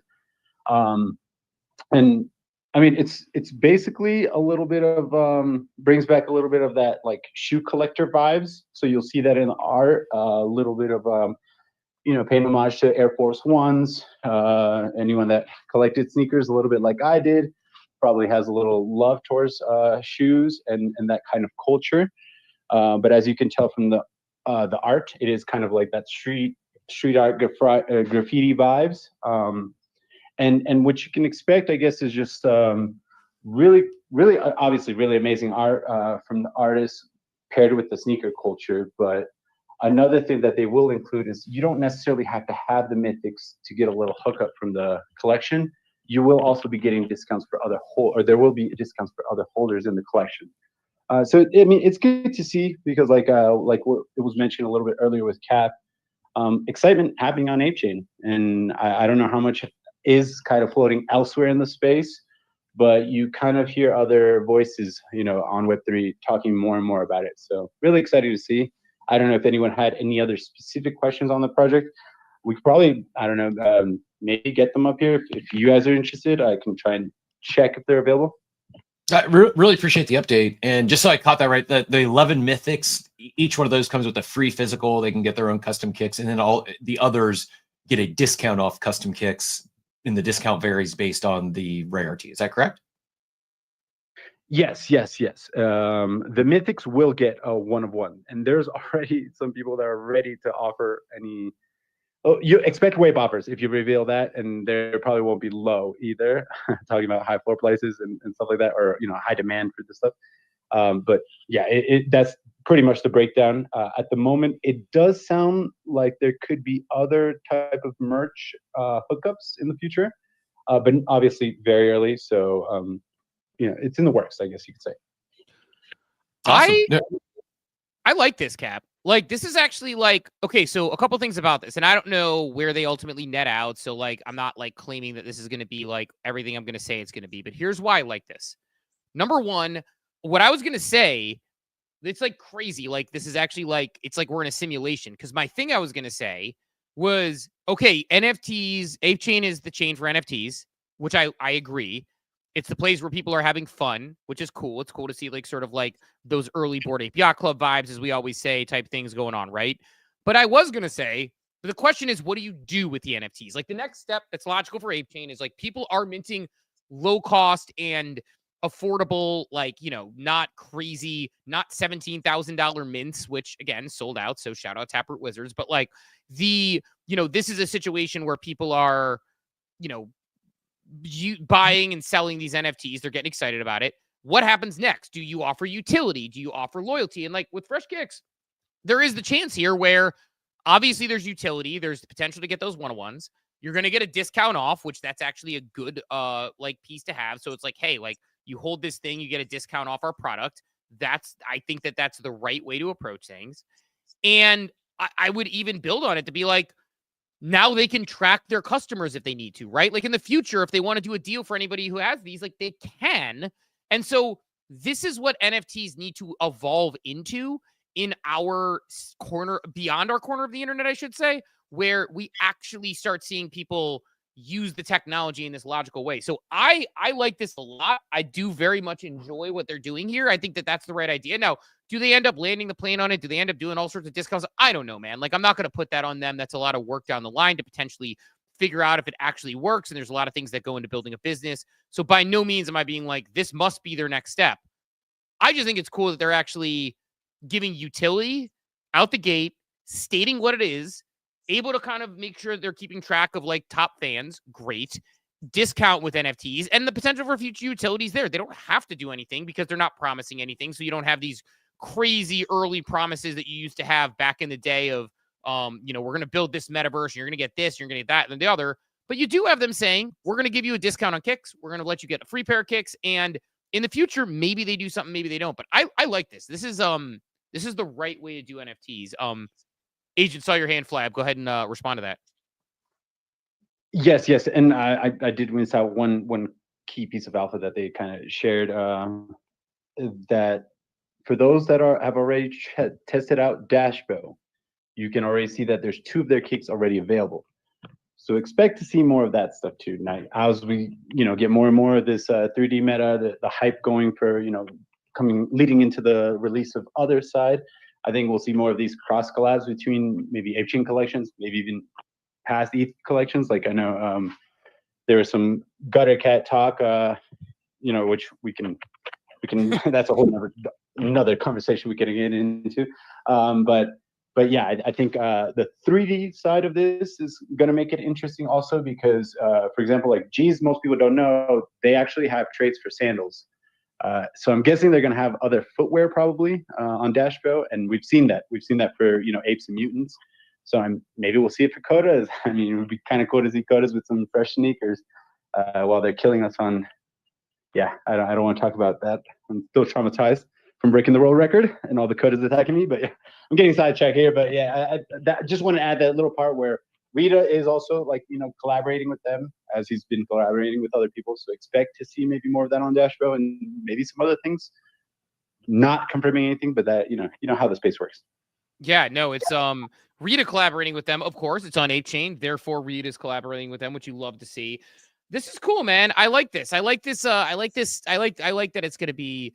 I like that it's like this fully thought out thing that's not low effort. And I don't know. It's a great. I'm stoked. I would have been a buyer if I was fully aware going into yesterday. So I should have been paying better attention. That is on me for not being ready to go. The best way to be ready is to stay ready, and I did not stay ready. So very much excited to see what they do here. I think this is cool, Cap, and I am a fan. I am a fan. Are you? So I don't know. I don't know if you have any other thoughts on that in particular, but I think and the only other thought is it just ties into what we were saying earlier. Like we getting away from floor price as a leading KPI. Like this is a perfect example of a collection where they're not all the same, and you're certainly not going to find a mythic at the floor. We were talking about the infinite objects. They had a raffle with the punk chase item. Like more of this, I think is a good thing, and doesn't always have to be I mean, not that fresh kicks could be, but like stuff like that. Like it doesn't always have to be a forever collection, right? You could use NFTs as an event, as a part of the CTA. Like there's bring more of that back where it's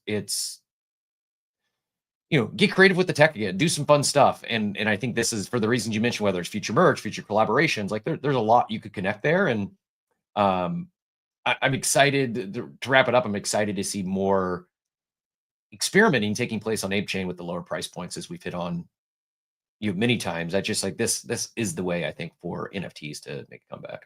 Yeah, this is what it should be. Like, this is what we should be celebrating, doing, and excited about, in my opinion. So I'm pumped. I appreciate Agent you jumping up here on short notice to give us the on no notice even. Short notice is even fair. Literally just listen, hanging out, and we have an awesome community of people who love to educate us on things when we're missing it. Because I literally miss I try to pay attention to ApeChain as much as I can, but honestly, Cap, like one of the things that's cool about ApeChain is I feel like there's always something happening. Like we used to say it's all happening on ApeChain as part of our live read when we were powered by ApeChain. And I really do think, I'm not saying that ApeChain is like, there's kind of two aspects to talk about here. There is the financial aspect of like chains that print money, like when you see like Solana running pump.fun and just printing off that stuff. And so as a result, the founders are a huge fan of things like meme coins because it prints money. And then there's the NFT side of it, which may not print the money. And I'm not like trying to commentate on the business end or whatever. I'm commentating on the user end because I think there's like two ways to look at it. There's a few ways to look at it. There's the application of the blockchain, which is one thing, which I like here. There is the user end of things as me, and then there's the business end. I'm covering the user end on this one because I don't have the back end business end to commentate on it and make a proper like statement. I think on the user end, like ApeChain is the most fun I'm having right now, generally speaking. Like obviously I play games like on Abstract, I'm going to play Gigaverse. On Arbitrum, I'm playing Pirate Nation. Like there's fun things. But ApeChain is the most fun I'm having as far as a community aspect goes. And it's not like this BS community type stuff. It's like real true community on ApeChain where I can buy an ApeChain NFT and people get excited about it. So I don't know. It looks like X is also being kind of funky, by the way. I have not checked the listeners, but Mel has shared that it looks like it is. Yeah, it is funky right now. For a second, it looked like your internet flicked. So I don't know if you need new internet service, Cap, or what. But for a second, you were frozen, and I couldn't hear Joey when he was talking. And then it came back. I was worried we were going to rug again. So I don't know if it's that or if it's a Wi-Fi booster sitch. But I think we've got some X challenges at the moment, but I could be off. Also, Zane corrected me, by the way. I'm just going to download this picture to fix something. So before we move on, because Zane got me on the correction, I was talking about Good Vibes Club and sort of those cosmics and calling them the one of ones. That was a bad job out of me. I'm sharing on the screen just to make sure. I don't even know if Zane's still listening in, but I'll have to ping him to let him know later. The window I'm sharing now are Good Vibes one-of-ones, which are great. They do look like part of the collection, and it is a good, solid set of one-of-ones. So that was a bad job out of me because the first of all, the furry guy riding the bike, Joey was correct, Zane is correct, the smoke guy, which is the bad guy, and sort of the different ones here, the Skelly one, which is sick. So the Good Vibe one-of-ones are sick. I was referring to those cosmic ones or whatever they were, and that was incorrect. So Zane, thank you for fixing me on that. But anyway, Cap, sorry, go ahead. Well, it's related. We're going to tie the entire conversation together. I'll have to pull it up because the pinned posts aren't working now either. I can't get anything to post up top. But kind of breaking news. We were talking Doodles. Well, since we've been on the show, they opened up a sticker mint on Telegram. Did you see this? No. Sold out in 15 minutes. Excited to kick off Doodles expansion to Telegram with our first limited edition pack celebrating dark mode with 1 billion monthly active users in the deepest embrace of Web3 on social messaging. TG can be a launch pad for Doodles to grow our community and serve collectors where they are. Sticker store. This is the Telegram sticker store. Doodles, the iconic colorful characters by Burnt Toast, who took the NFT world by storm in 2021, are making waves today. Now, dark mode collection from Doodles has arrived in Telegram as stickers for your chats. Check it out. 4,400 stickers, again, sold out in 15 minutes. I think I saw they were sold for $120 a pop. Wow. This is interesting to me too. What do you like? We talked this morning, so we had an offline conversation about, we're in a pretty good spot as far as the way we're streaming, and we're like, okay, we're streaming on YouTube, X, and Abstract. So we have like these sort of 4 places people can watch us, and we're like, I don't know that we want to do many more than that. I don't know that we want to do like an IG live or something. And there's logical reasons for all those. There's business reasons for all those. I didn't know that Doodles had a community on Telegram, that they were gonna. Well, they just opened it with this. But I mean, like that the community was active on Telegram, being like, let's head over there. You know what I mean? Like because they have Discord, they have X. I didn't know that was like a thing that like people were clamoring for. You know what I'm saying? Yeah, it makes sense. Checks out. I 7 of these stickers. It's the first time ever going to the sticker store on Telegram for myself, so I'm figuring out. I can't see. I would assume you could buy these on secondary, but maybe not. I don't know. If anyone is a Telegram sticker expert, let us know. But 777,000 monthly users to that sticker store on Telegram, Steve. Yeah, it's I didn't know. I didn't know. But the problem is, like, I can't really talk credibly about this because I'm not a Telegram guy. I suck at Telegram. I don't like Telegram. I do a bad job responding to Telegram. The amount of times I go on Telegram and I see like a message from like 2 weeks ago, and I'm like, shit, I haven't made that daily habit. Like, I tell people when they're like, hey, can I get your Telegram? I'm like, I'm not going to talk on there. I'm just not. I'm bad at it. So, yeah, in any case, that's my take on it. So digital phone stickers on your phone, says Diablito. Yes, that's what it is, right? Yeah, just like, I mean, they're huge, I guess. I'm not a sticker user. I guess I'm trying to think. I will use a sticker in Discord. We have a few custom stickers in the war room. I'll use that every once in a while. I'm a much more a GIF user, much more emoji user, but stickers are a massive market, and why not? Like, does Pudgy Penguins have stickers? I would assume so. I don't know, but for their domination in GIFs, this just is like another. It's just another vertical that just makes sense, right? Like anyone building on chain, we're chronically online. maybe not every Doodle holder uses stickers like myself, but there's probably some that do. And based, evident of 4,400 of them selling out in 15 minutes, probably a good move. Yeah, it's like a flex if you can use the sticker, which is kind of cool in a group. And it's not, for an NFT world, it's not a heavily priced thing.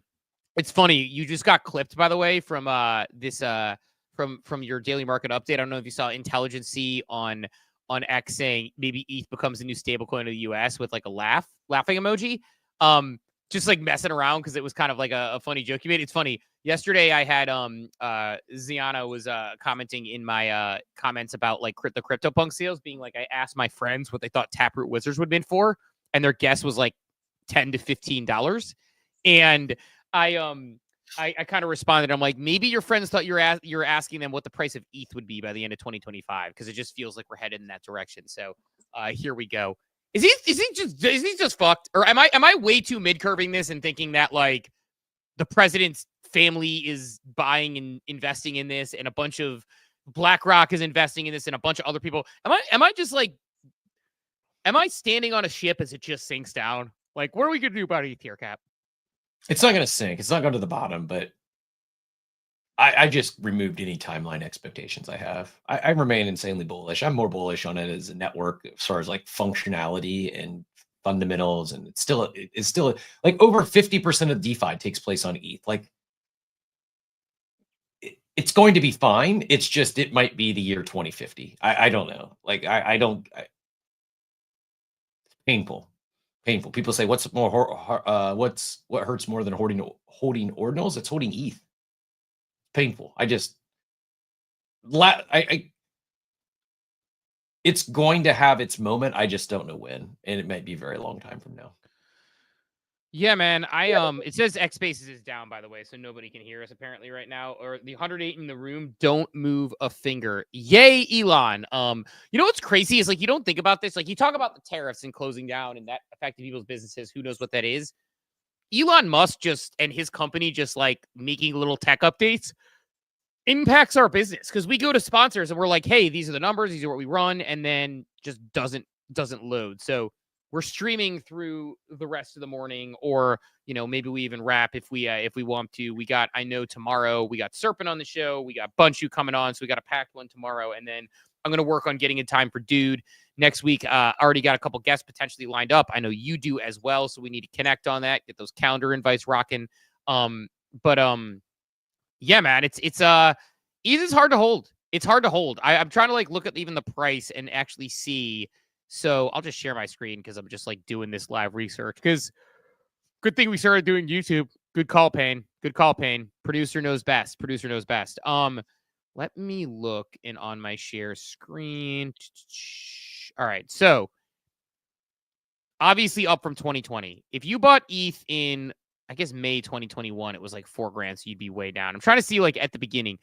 So basically, if people like were early in the NFT market in the 2021 timeframe, so January, February, I'm kind of sharing my screen, you were flat or slightly up or slightly down. So around flat on ETH. It's basically between January and February 2021, when the NFT bull run really started, you are basically flat. This chart's disgusting. The painful part is like it wasn't flat. It was up. Like I got in January, and I vividly remember my Zed run balance. It felt like it was growing like every single day I would log in. And it was the wildest thing to me because I never had like my DraftKings account never once increased in value unless I won a game. But like going to bed at night, waking up the next day, and my account balance was $50 more than it was the day before. Logging the next day, it's $100 more. So, but the problem is, you're like, this is going to go up forever. This is the greatest thing ever. And now that we felt like ETH to 10K by the end of the year was a meme, clearly, but it was believable. Like it just seemed like it literally, and I know we chopped for a while, but like as I reflect back on that period, we got so absorbed with NFTs that this from January to 6 months of chop, it didn't really feel like that. It was like a gradual climb. But now the problem is, because those of us that are here, we've been around at 4K ETH. I think if let's say it climbs up to that again, it's going to feel very different, I feel. And this isn't just ETH. This is probably a lot of NFT collections, Steve, because even those that have held for years, I sense that there is going to be many who are in profit-taking mode, or like, I'm not going to round trip this one again. I could see some aggressive sell-offs as if we do see an actual run, but right now it I don't know, feels like a stable coin to me.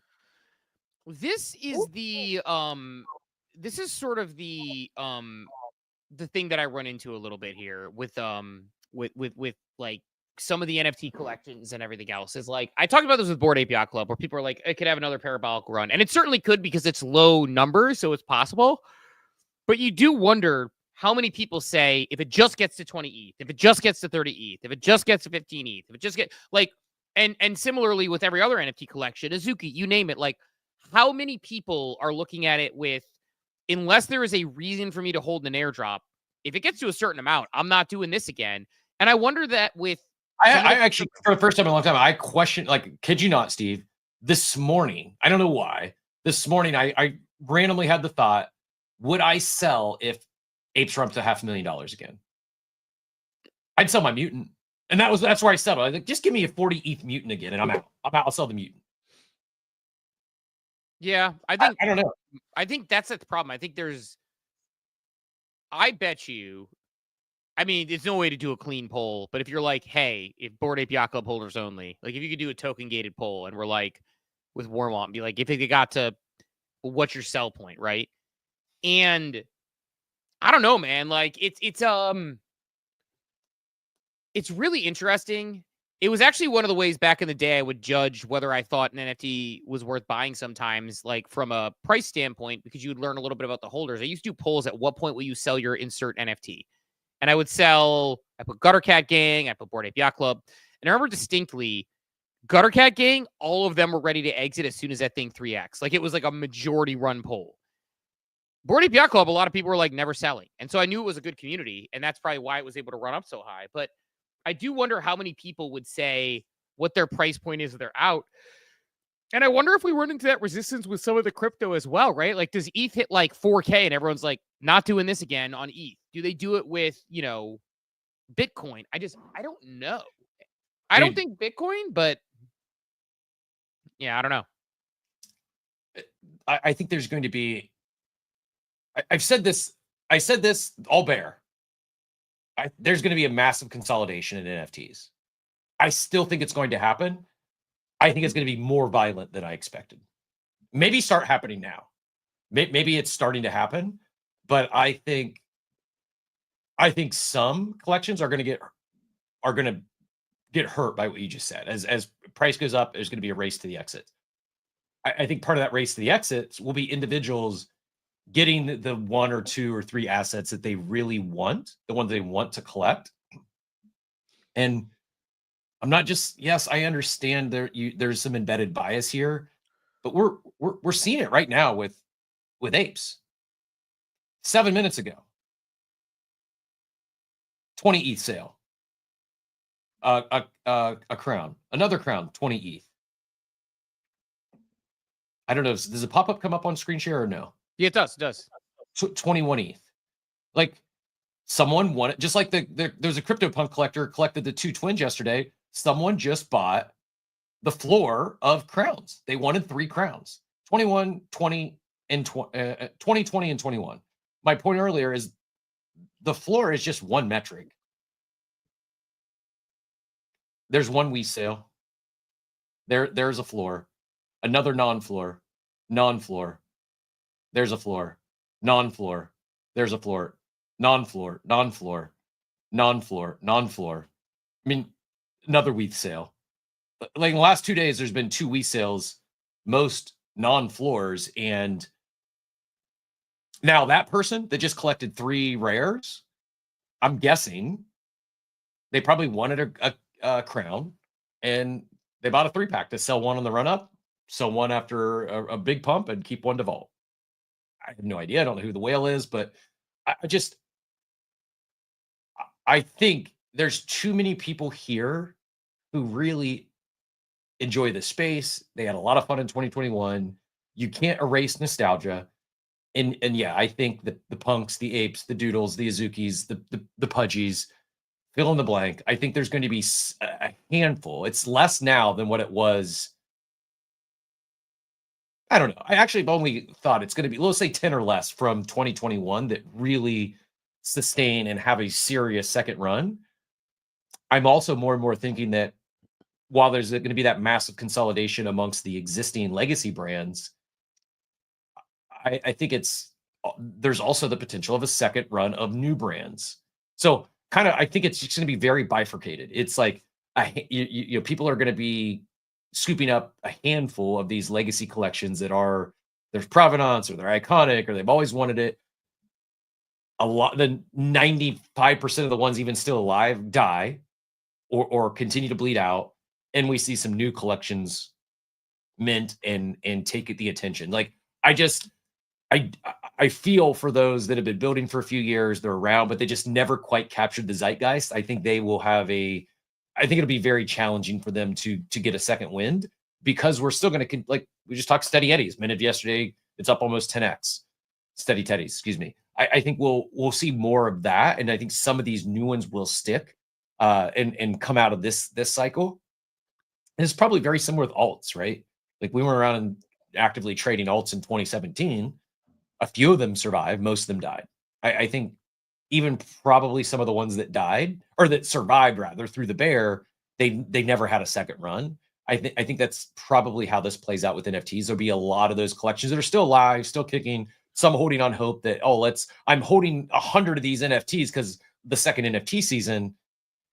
But those individuals, I think, are going to aggressively take profit if they do get a second run. And I think collections like punks and apes, the distribution is spread out enough to where I don't know, even that one we just showed that brought 3 crowns. Well, if my theory plays out, they're going to sell 2 of them, not going to sell 200 of them, right? Yeah, I agree, I think. And I think apes do fall into that category. That's what I was going to ask, is where you think the money flows. And you kind of went into it a little bit with punks and apes. By the way, big brain stuff from Dort in the chat. Mutant Ape Yacht Club, very undervalued. Ratio is off. Historically corrects itself, which is actually true. One or the other is true. Either BAYC is overvalued or Mutant Ape Yacht Club is undervalued. Not to be the hater, but it has to be one of the two. It can't be, because at the moment there's about a 7-to-1 ratio on them, maybe a 6.5-to-1 ratio, and it's traditionally a 5-to-1 ratio. So traditionally you would see 2.5 ETH, I think, is relative to what they are right now. I think they're around 2.5. So in theory, a 5-to-1 ratio would be 12.5 ETH. Bored Ape Yacht Club sitting at 15.04 ETH means that there is a premium there. So maybe some alpha there. Probably consult our resident mutant trader Tebow to see what he thinks about that. But I think that ratio does feel off. So you mentioned apes, just because I think it's a good evergreen conversation. So your perspective is there's going to be a bigger bloodbath again. So we had like one round of bloodbath and we had some survivors. Then we're having Squid Games here, basically.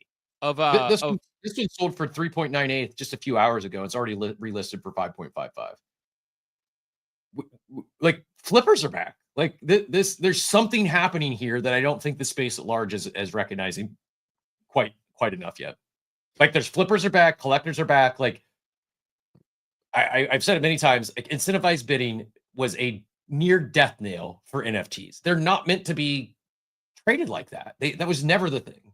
And it eliminated royalties, which brought a lot of creators here. Like as that is not driving the market now, what's driving the market now is collectors, not flippers and traders. But when that happens, like flippers can be profitable. Like you wouldn't have seen something bought for almost 2x the floor price and relisted for almost 3x the floor price during the Blur incentivized bidding nonsense. It just you would have lost basically. That person probably would have eventually had, because no one was buying. No one was buying rares. They were dumping into bids so they could farm the points. That's not happening now. And so while you might say, well, the person just relisted it, they're not holding for long term, right? But traders are also healthy for a market, healthy for a collection, as long as they're not buying 100 just to later dump into bids because they're only short-term collecting to farm an airdrop here to trade because they believe that one was underpriced. That is a very bullish indicator for a collection to see something sell for such a premium on a floor and immediately relisted shows me that traders are thinking there is still some upward momentum in that particular collection. Yeah, it's interesting to see. Dort just hit us with a Fourth Crown just sold Hollander's Old Ape 2. Fun fact, Hollander's Old Ape bought initially on the off the floor by Tebow when it happened, not knowing it was Hollander's Ape. I actually told Tebow he should have done like this like Hollander had this like big like emotional post. I actually told Tebow he should have done the copy pasta on the big emotional post when he like flipped it to be like, well, it's been a big time part of the Bored Ape Yacht Club, iconic ape. So Fourth Crown, Hollander's Ape just sold, selling around the floor. I think you're onto something here. I guess my question to you would be this, Cap. So you mentioned like there's going to be consolidation. I was kind of mentioning like Squid Games. We had this giant like group of NFTs that sort of died. We had a new group of NFTs. Spinner Brother just went for 18.5 ETH. I got an offer above floor for mine recently. I don't know if you've had that experience. I got an email that said someone made a 16 ETH offer, and this is when the floor was like 14.5 or something like that, or whatever it was. I got a 16 ETH offer, and I was like, fat finger or something, but it remained. I wonder if it's even still on there. I'll have to check.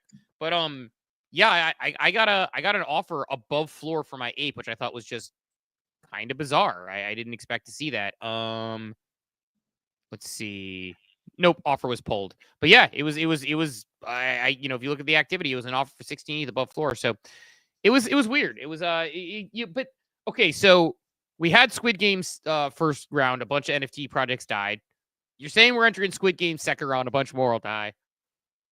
You said apes, you said punks. Do you think they flow pudgies? Like, what else do you miladies? Like, what do you think, without it trying to have recency bias, Doodles, Squiggles, I don't even know, Azuki, like, where do you think the money is going to flow if people are selling a bunch of their other stuff to get to quote unquote grails? Like, what is the historical survivors if you had to look in your crystal ball and guess? I mean, the ones you just mentioned, and I would add like fine art, the X copies, the squigs, depends on how high you want to go, but I think the stuff that predated apes that's still relevant, that's got its place. And then because it's like, to me, there's like, we've had 2 NFTs. We look at it as like one NFT season. There's been 2, right? There was the punk season, Crypto Kitties, that era, a lot of art, a lot of X copies, that sort of stuff predated apes. The second season then was kicked off with apes that took NFTs mainstream. Anything's possible, but I think of the ones that are seeing this volume, still relevant, still building. You nailed it. It's the ones and I'm sure I would miss some if I started trying to rattle them off. But what I don't think Tapper Wizards. Yeah, sure, but that falls into the newer category, right? Like, even though they've been building for years, that just minted, and I think that's advantageous for them as opposed to being stuck in this like limbo land of they're not a leader from season 1, they're not a leader from season 2. That's going to be tough to survive. You're better off being a part of the new class of this third season. Am I making sense at all? I'm not trying to collect my thoughts here in real time, but I need to wordsmith a little better. But yeah, I think you'll have winners from the OG class. You have winners from the 21-22 class, and then we'll have some winners Taproot Wizards. And the stuff going on ApeChain and Abstract and some of this newer stuff. I think if you're like a middling collection from 21-22, that it would be like Moonbirds, Gutter Cats, Cool Cats, like ones that at one point had a big run-ups to. I think those are probably in the worst spot.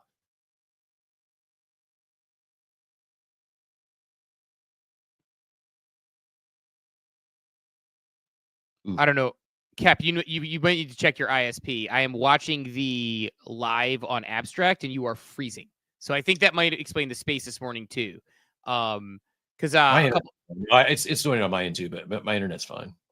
It's nothing to do with the spaces. Spaces is down for others, but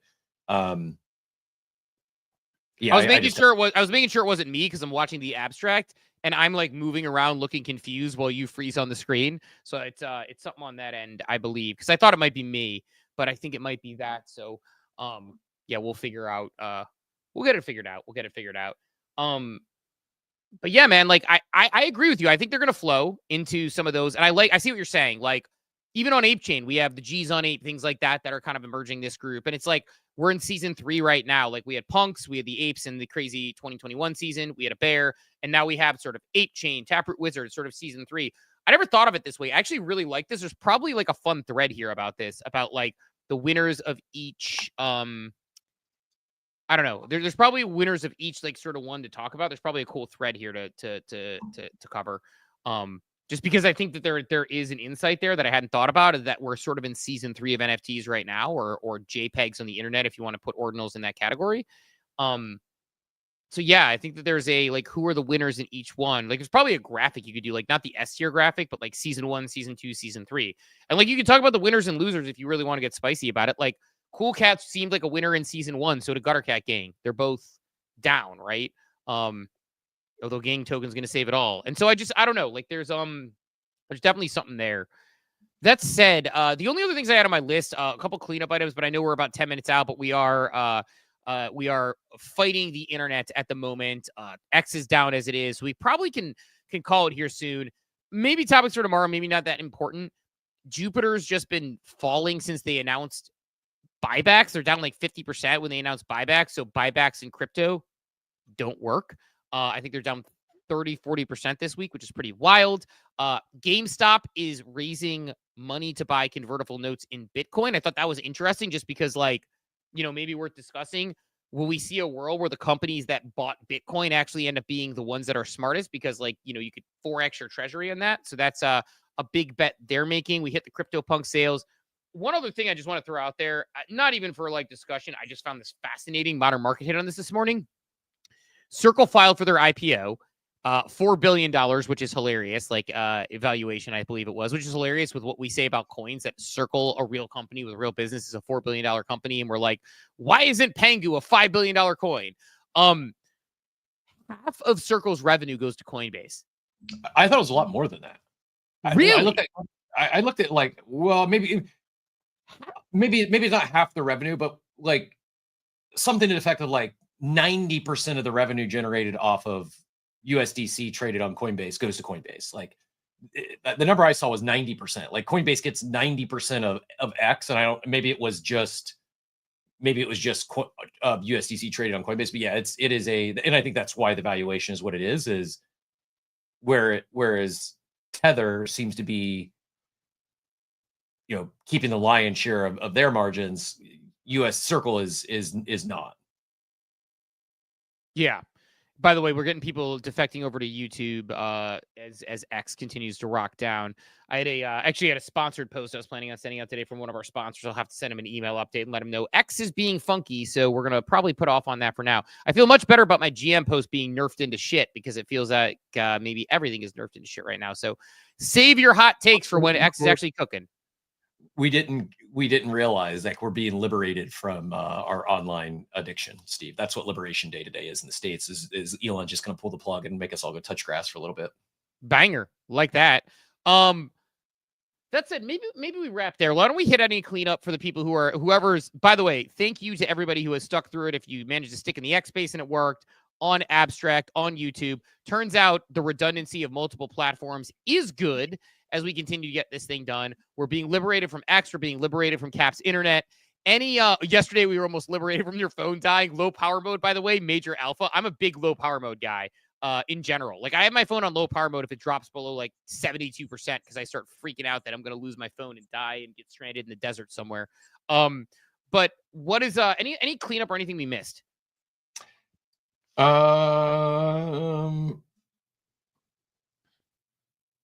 Clean morning. Jashaka asked in the chat, is ApeChain our sponsor? Nope, not currently. They're a former sponsor, and we're big fans of the ecosystem. We're in talks. We might do something.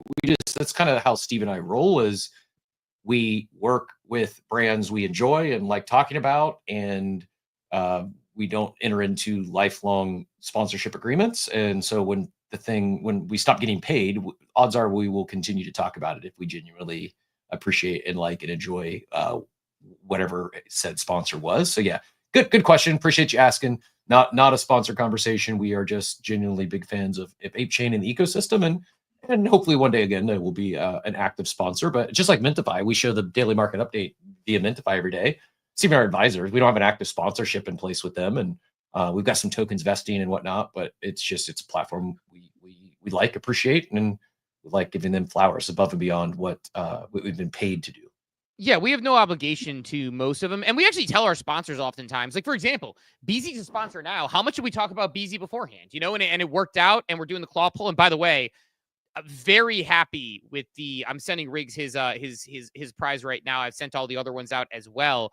Very happy with how Beezie claw pull number 1 goes. We're talking to them about some stuff. We'll introduce some swaps next week. Just wanted to get the product rolled out, but talk about that a little bit. I am you know, I'm very like we try to like be very heavy on how we move our integrity in this space, right? And for us, like, it's important to maintain integrity.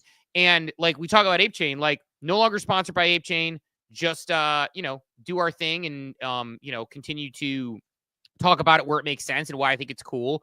Beezie we talked about before, we'll talk about after. ENS, you know, they're a sponsor. Hopefully we keep them forever, but like, we love the product. We love everything they're building.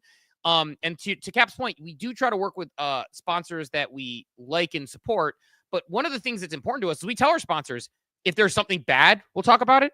If there's something good, we'll talk about it. And we're going to give our honest opinion. We're not going to come on here and slam our sponsors unconditionally. And we're going to not, but like, you know, here, I'll give you an example. You know, ApeChain was powering us. We still stream on Abstract. It was because, you know, hey, we're still going to talk about the cool products that are building on. Like, I'm not going to be like, I'm not going to tweet about Gigaverse or Pirate Nation because ApeChain exists. Like, those are games I play. And it's important to us as a show to do that. It's probably not the best way to make money, because I'm sure there are people who say, I know there are people who say, we're not going to talk about you unless you sponsor us. Okay, we're going to stop talking about you now. But I don't know. That's kind of how we roll. We're not those guys. So I'm not that guy, pal. So anyway, I think good a time as any to put a plug in it. Cap, any parting thoughts before we get out of here? Good day today. Appreciate everyone tuning in. Appreciate you powered through the technical challenges.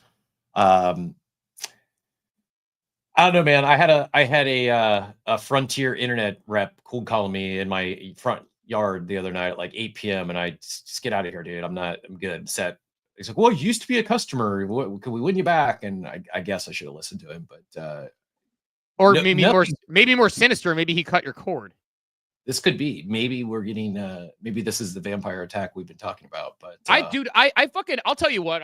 It's a small internet rant. I lost internet the other day, and it's the thing that led me to take my dog into the ER. We're thinking he's actually totally fine, which is great. Like, because my dog ran downstairs, we thought he had a seizure. He might have just hurt his leg. We're not even sure exactly what happened. It's hard to know. You never know with the dog.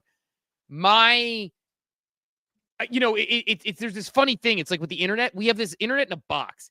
And I swear to God, if a squirrel bumps it or a dog pees on this internet box, it will knock over and unplug my internet cord. It happens way too frequently. I am considering paying real human US American dollars to build a fence around. We're going to build a wall, the greatest wall you've ever seen, around my internet connection, so that I can make sure I don't lose the thing during the show. Because it literally, we finished debrief. It was like 10:37 and my internet went out. And my kids were home on spring break. By the way, my kids didn't know what to do. Then my son very quickly learned how to create a Wi-Fi hotspot from his phone that he had for 24 hours. So, but yeah, it's like internet, like it makes you realize how much you rely on this shit and how much like that threat that the Chinese would cut the cord at the bottom of the ocean really brings to us. So I don't know. I'll get off my soapbox and rant. The cutting the cord would be the Black Swan event. Last parting thought, Steve. If you are not sellers, not a Black Swan event, no sellers. My crypto would go up. Sorry, go ahead. If you're not enjoying your timeline, if it's been overtaken by tariffs and political talk, I have the solution. I have the fix. You ready? Mm-hmm. Guess what my time is filled with right now? Daily fantasy drafts. Dingers, baby. Dingers are back. Just get in the baseball algo. The timeline is filled with dingers day in and day out. We've got torpedo bats. We've got bring back the steroids. I said it in the war room. Like, people like home runs. Just let them all get jacked. Let them all juice. Let them have the torpedo bats. Baseball is making a real comeback. You heard it here first. The shot clock, the pitch clock's working. Like, you got batters right here trolling pitchers and then standing on business. Like, baseball's having a comeback, and the league could put a squash to a lot of this. They could make some stupid changes that would throttle the excitement coming back to baseball. I grew up a huge baseball fan. Peak baseball for me was probably Mark McGwire, Sammy Sosa, the chase that summer. And it was fueled by steroids. Like, these people are paid millions of dollars. They know that it's not best for their body long term. Let them do what they want to do. Like, just eliminate the drug testing, make it a fair game for all. And yeah, that's how you cleanse the timeline, is just fill it up with dingers. Yeah, no, it's baseball will screw this up. That's what they do best. So I'm sure baseball will ban the bats, because I'm not even kidding. Like, I have no idea what the collective bargaining agreement's looking like, but there's so much momentum in baseball right now. I'm half bracing myself. There'll be like a freaking strike, or the players get locked out or something midway through the season. There is a segment on Pardon My Take they used to do a while back called Way to Stay Relevant Baseball. And basically baseball would they would literally call it Way to Stay Relevant Baseball, because they said it as a reaction to something. And then it would be like baseball would have some major news happen or some major event happen, and they would do it like the day of the NFL draft or something. And then it would get simply, or they would hold their draft the day of something that was other important. And they would just be like, Way to Stay Relevant Baseball. Or here's a good example. Here's a very tangible example. A couple of years ago, people were sharing dingers on the timeline and baseball clips on the timeline, and baseball was getting their accounts suspending and sending them DMCAs because they were sharing their clips. And the NBA and the NFL are like, share everything. This is good for the brand. And baseball was coming after them and making them stop. And that was a good Way to Stay Relevant Baseball example. So I'm sure, instead of baseball saying, you know what, people really like home runs, the pitchers have all the advantages right now, and it's getting smarter and better. You're able to make tons of pitching rotations. You have pitching specialists. You have 5 pitchers coming in, all these things. Instead of saying, you know what, these bats are good for the batters and people like seeing home runs, they're probably just going to ban those Yankees bats and basically be like, nah, we're not going to do this. And I know he's not using them, I don't think, but Aaron Judge had 3 home runs in a game the other day. He's, cranking them. Everybody's excited. Baseball is going to find a way to screw this up. It's what they do best, is, cowtail to the curmudgeony old people who won't vote in unanimous Hall of Famers except Mariano Rivera, as if every single one of them doesn't belong, and says Barry Bonds doesn't belong in the Hall of Fame, even though he was the greatest baseball player ever before he did steroids. It's just, it's ridiculous. Oh, by the way, the pitchers were also Pete doing Rose steroids. is the all-time hits leader, not in the Hall of Fame, banned for life. And this is the same sport that now has. Does he get it now, though? Banned for life is the last word is life. I mean, it's just, it's wild that the things have changed. Like, gambling is baked into every element of all professional sports, and especially baseball. It's like, yeah, let the players have fun. Stop being curmudgeonly old men. And it really, I came in not planning to watch any baseball this year. I'm not watching live games, but I'm telling you, there is the personality is coming back with baseball. The players having fun, and yeah, chicks dig the long ball. No, it's actually again, pardon my take, because it's my favorite sports podcast is the one I listen to. One of the guys is like a big time gambler, gambles a ton all the time, makes really good content out of it. And he was like, he's like, the reason I don't want to talk about this is I was like, can't we all just fucking be cool? Everybody just be cool while I hit some overs. Can we just be cool for a minute? Can everybody just chill? He's like, I just thought we were going to be cool about this. Now we're going to talk about it. So I'm going to stop hitting my overs and everyone's going to adjust. So he's like, I thought we could just be cool. But it's Be Epic in the chat says, watch best baseball bats from the 70s to today last night. Kind of tired of basketball prima donnas. Football is number 1, but baseball's on the come up. I agree.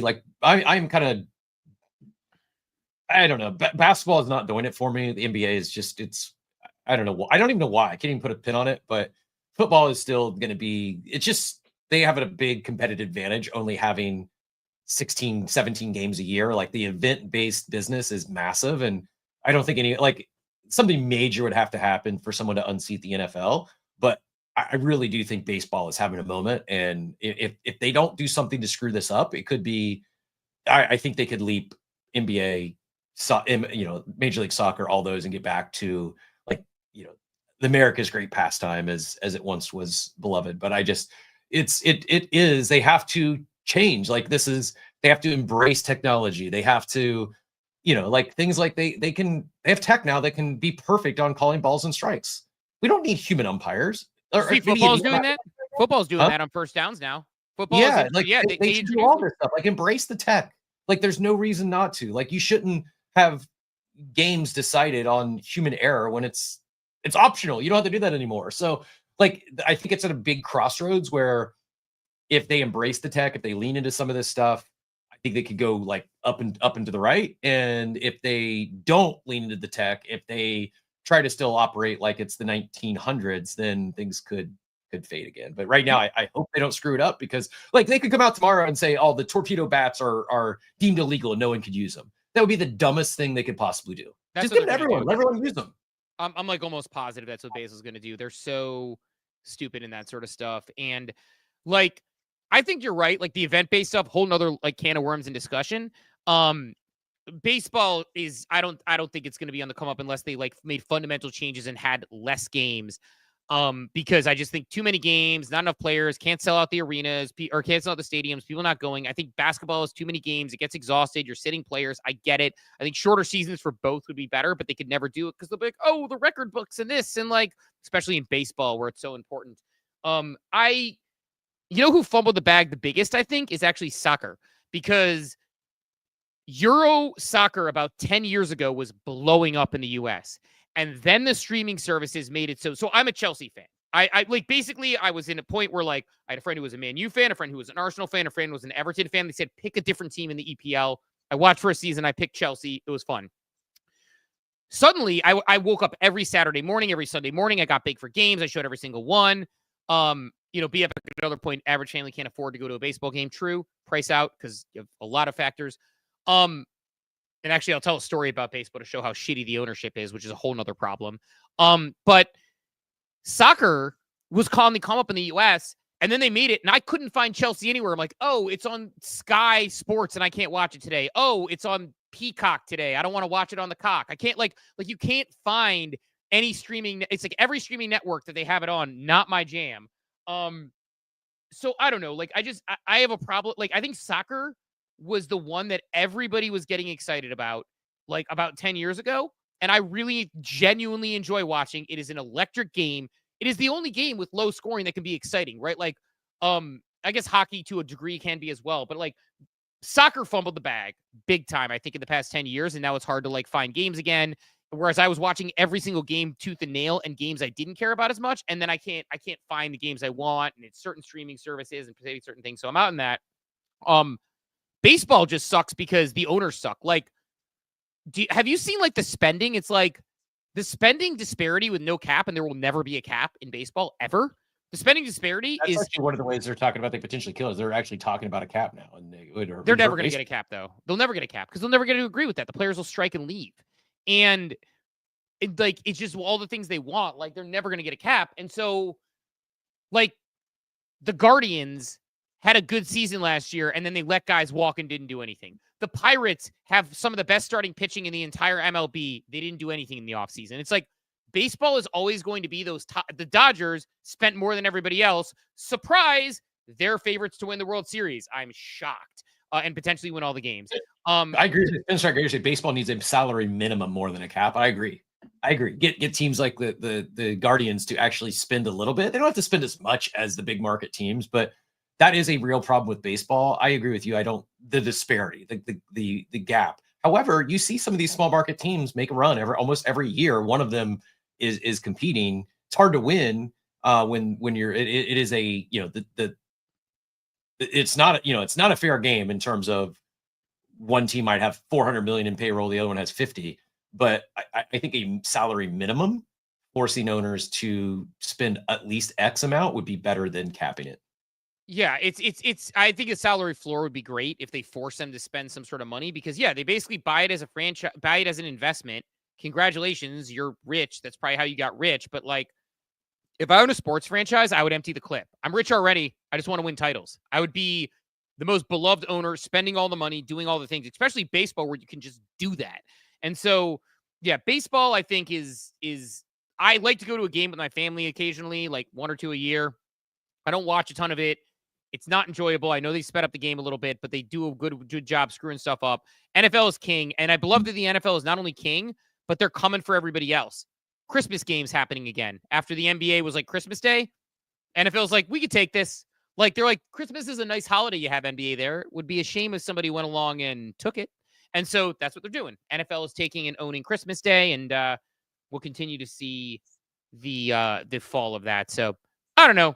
That said, Cap, I know we went on our sports rant at the end there. I think TLDR, NFL is king, soccer fumbled the bag, baseball always fumbles the bag, NBA is just chucking threes and not super interesting anymore. The playoff basketball, playoff baseball, I will watch. They're both fun. Outside of that, I'm out on it. Appreciate everyone powering through the technical challenges this morning. Some actually came back to X, so maybe it's back up again. But yeah, appreciate everyone hanging out with us. Good morning this morning. We'll be back tomorrow, 8 a.m. Eastern. As Steve mentioned, we have a special guest dropping in a little before the 9 o'clock hour, I think, tomorrow. Serpent will be joining us, talking all things ethos. And appreciate all you big tippers over in the abstract streets. Greatly appreciated. Yeah, Serpent coming on tomorrow, 8:45. Bunchu coming on between 9 and 9:15 for AI with Bunchu. Friday, maybe I'll be able to swing us a special guest, if not early next week. I know we have at least 3 other guests we're talking about for next week, so it's going to be another pack week. I love that we're hitting the ground running with all these guests this year. We are making an effort to continue to level up the show for y'all, so please keep showing up. We appreciate it. We will talk to everybody bright and early tomorrow morning at 8 a.m. Eastern time. Have a wonderful, wonderful day, everybody. Thanks for tuning into Coffee with Captain, powered by ApeCoin. We hope you enjoyed the show, and remember, nothing we discussed today is financial advice. Until next time, keep exploring, stay curious, and we'll see you soon. Have a great day. Welcome to the future.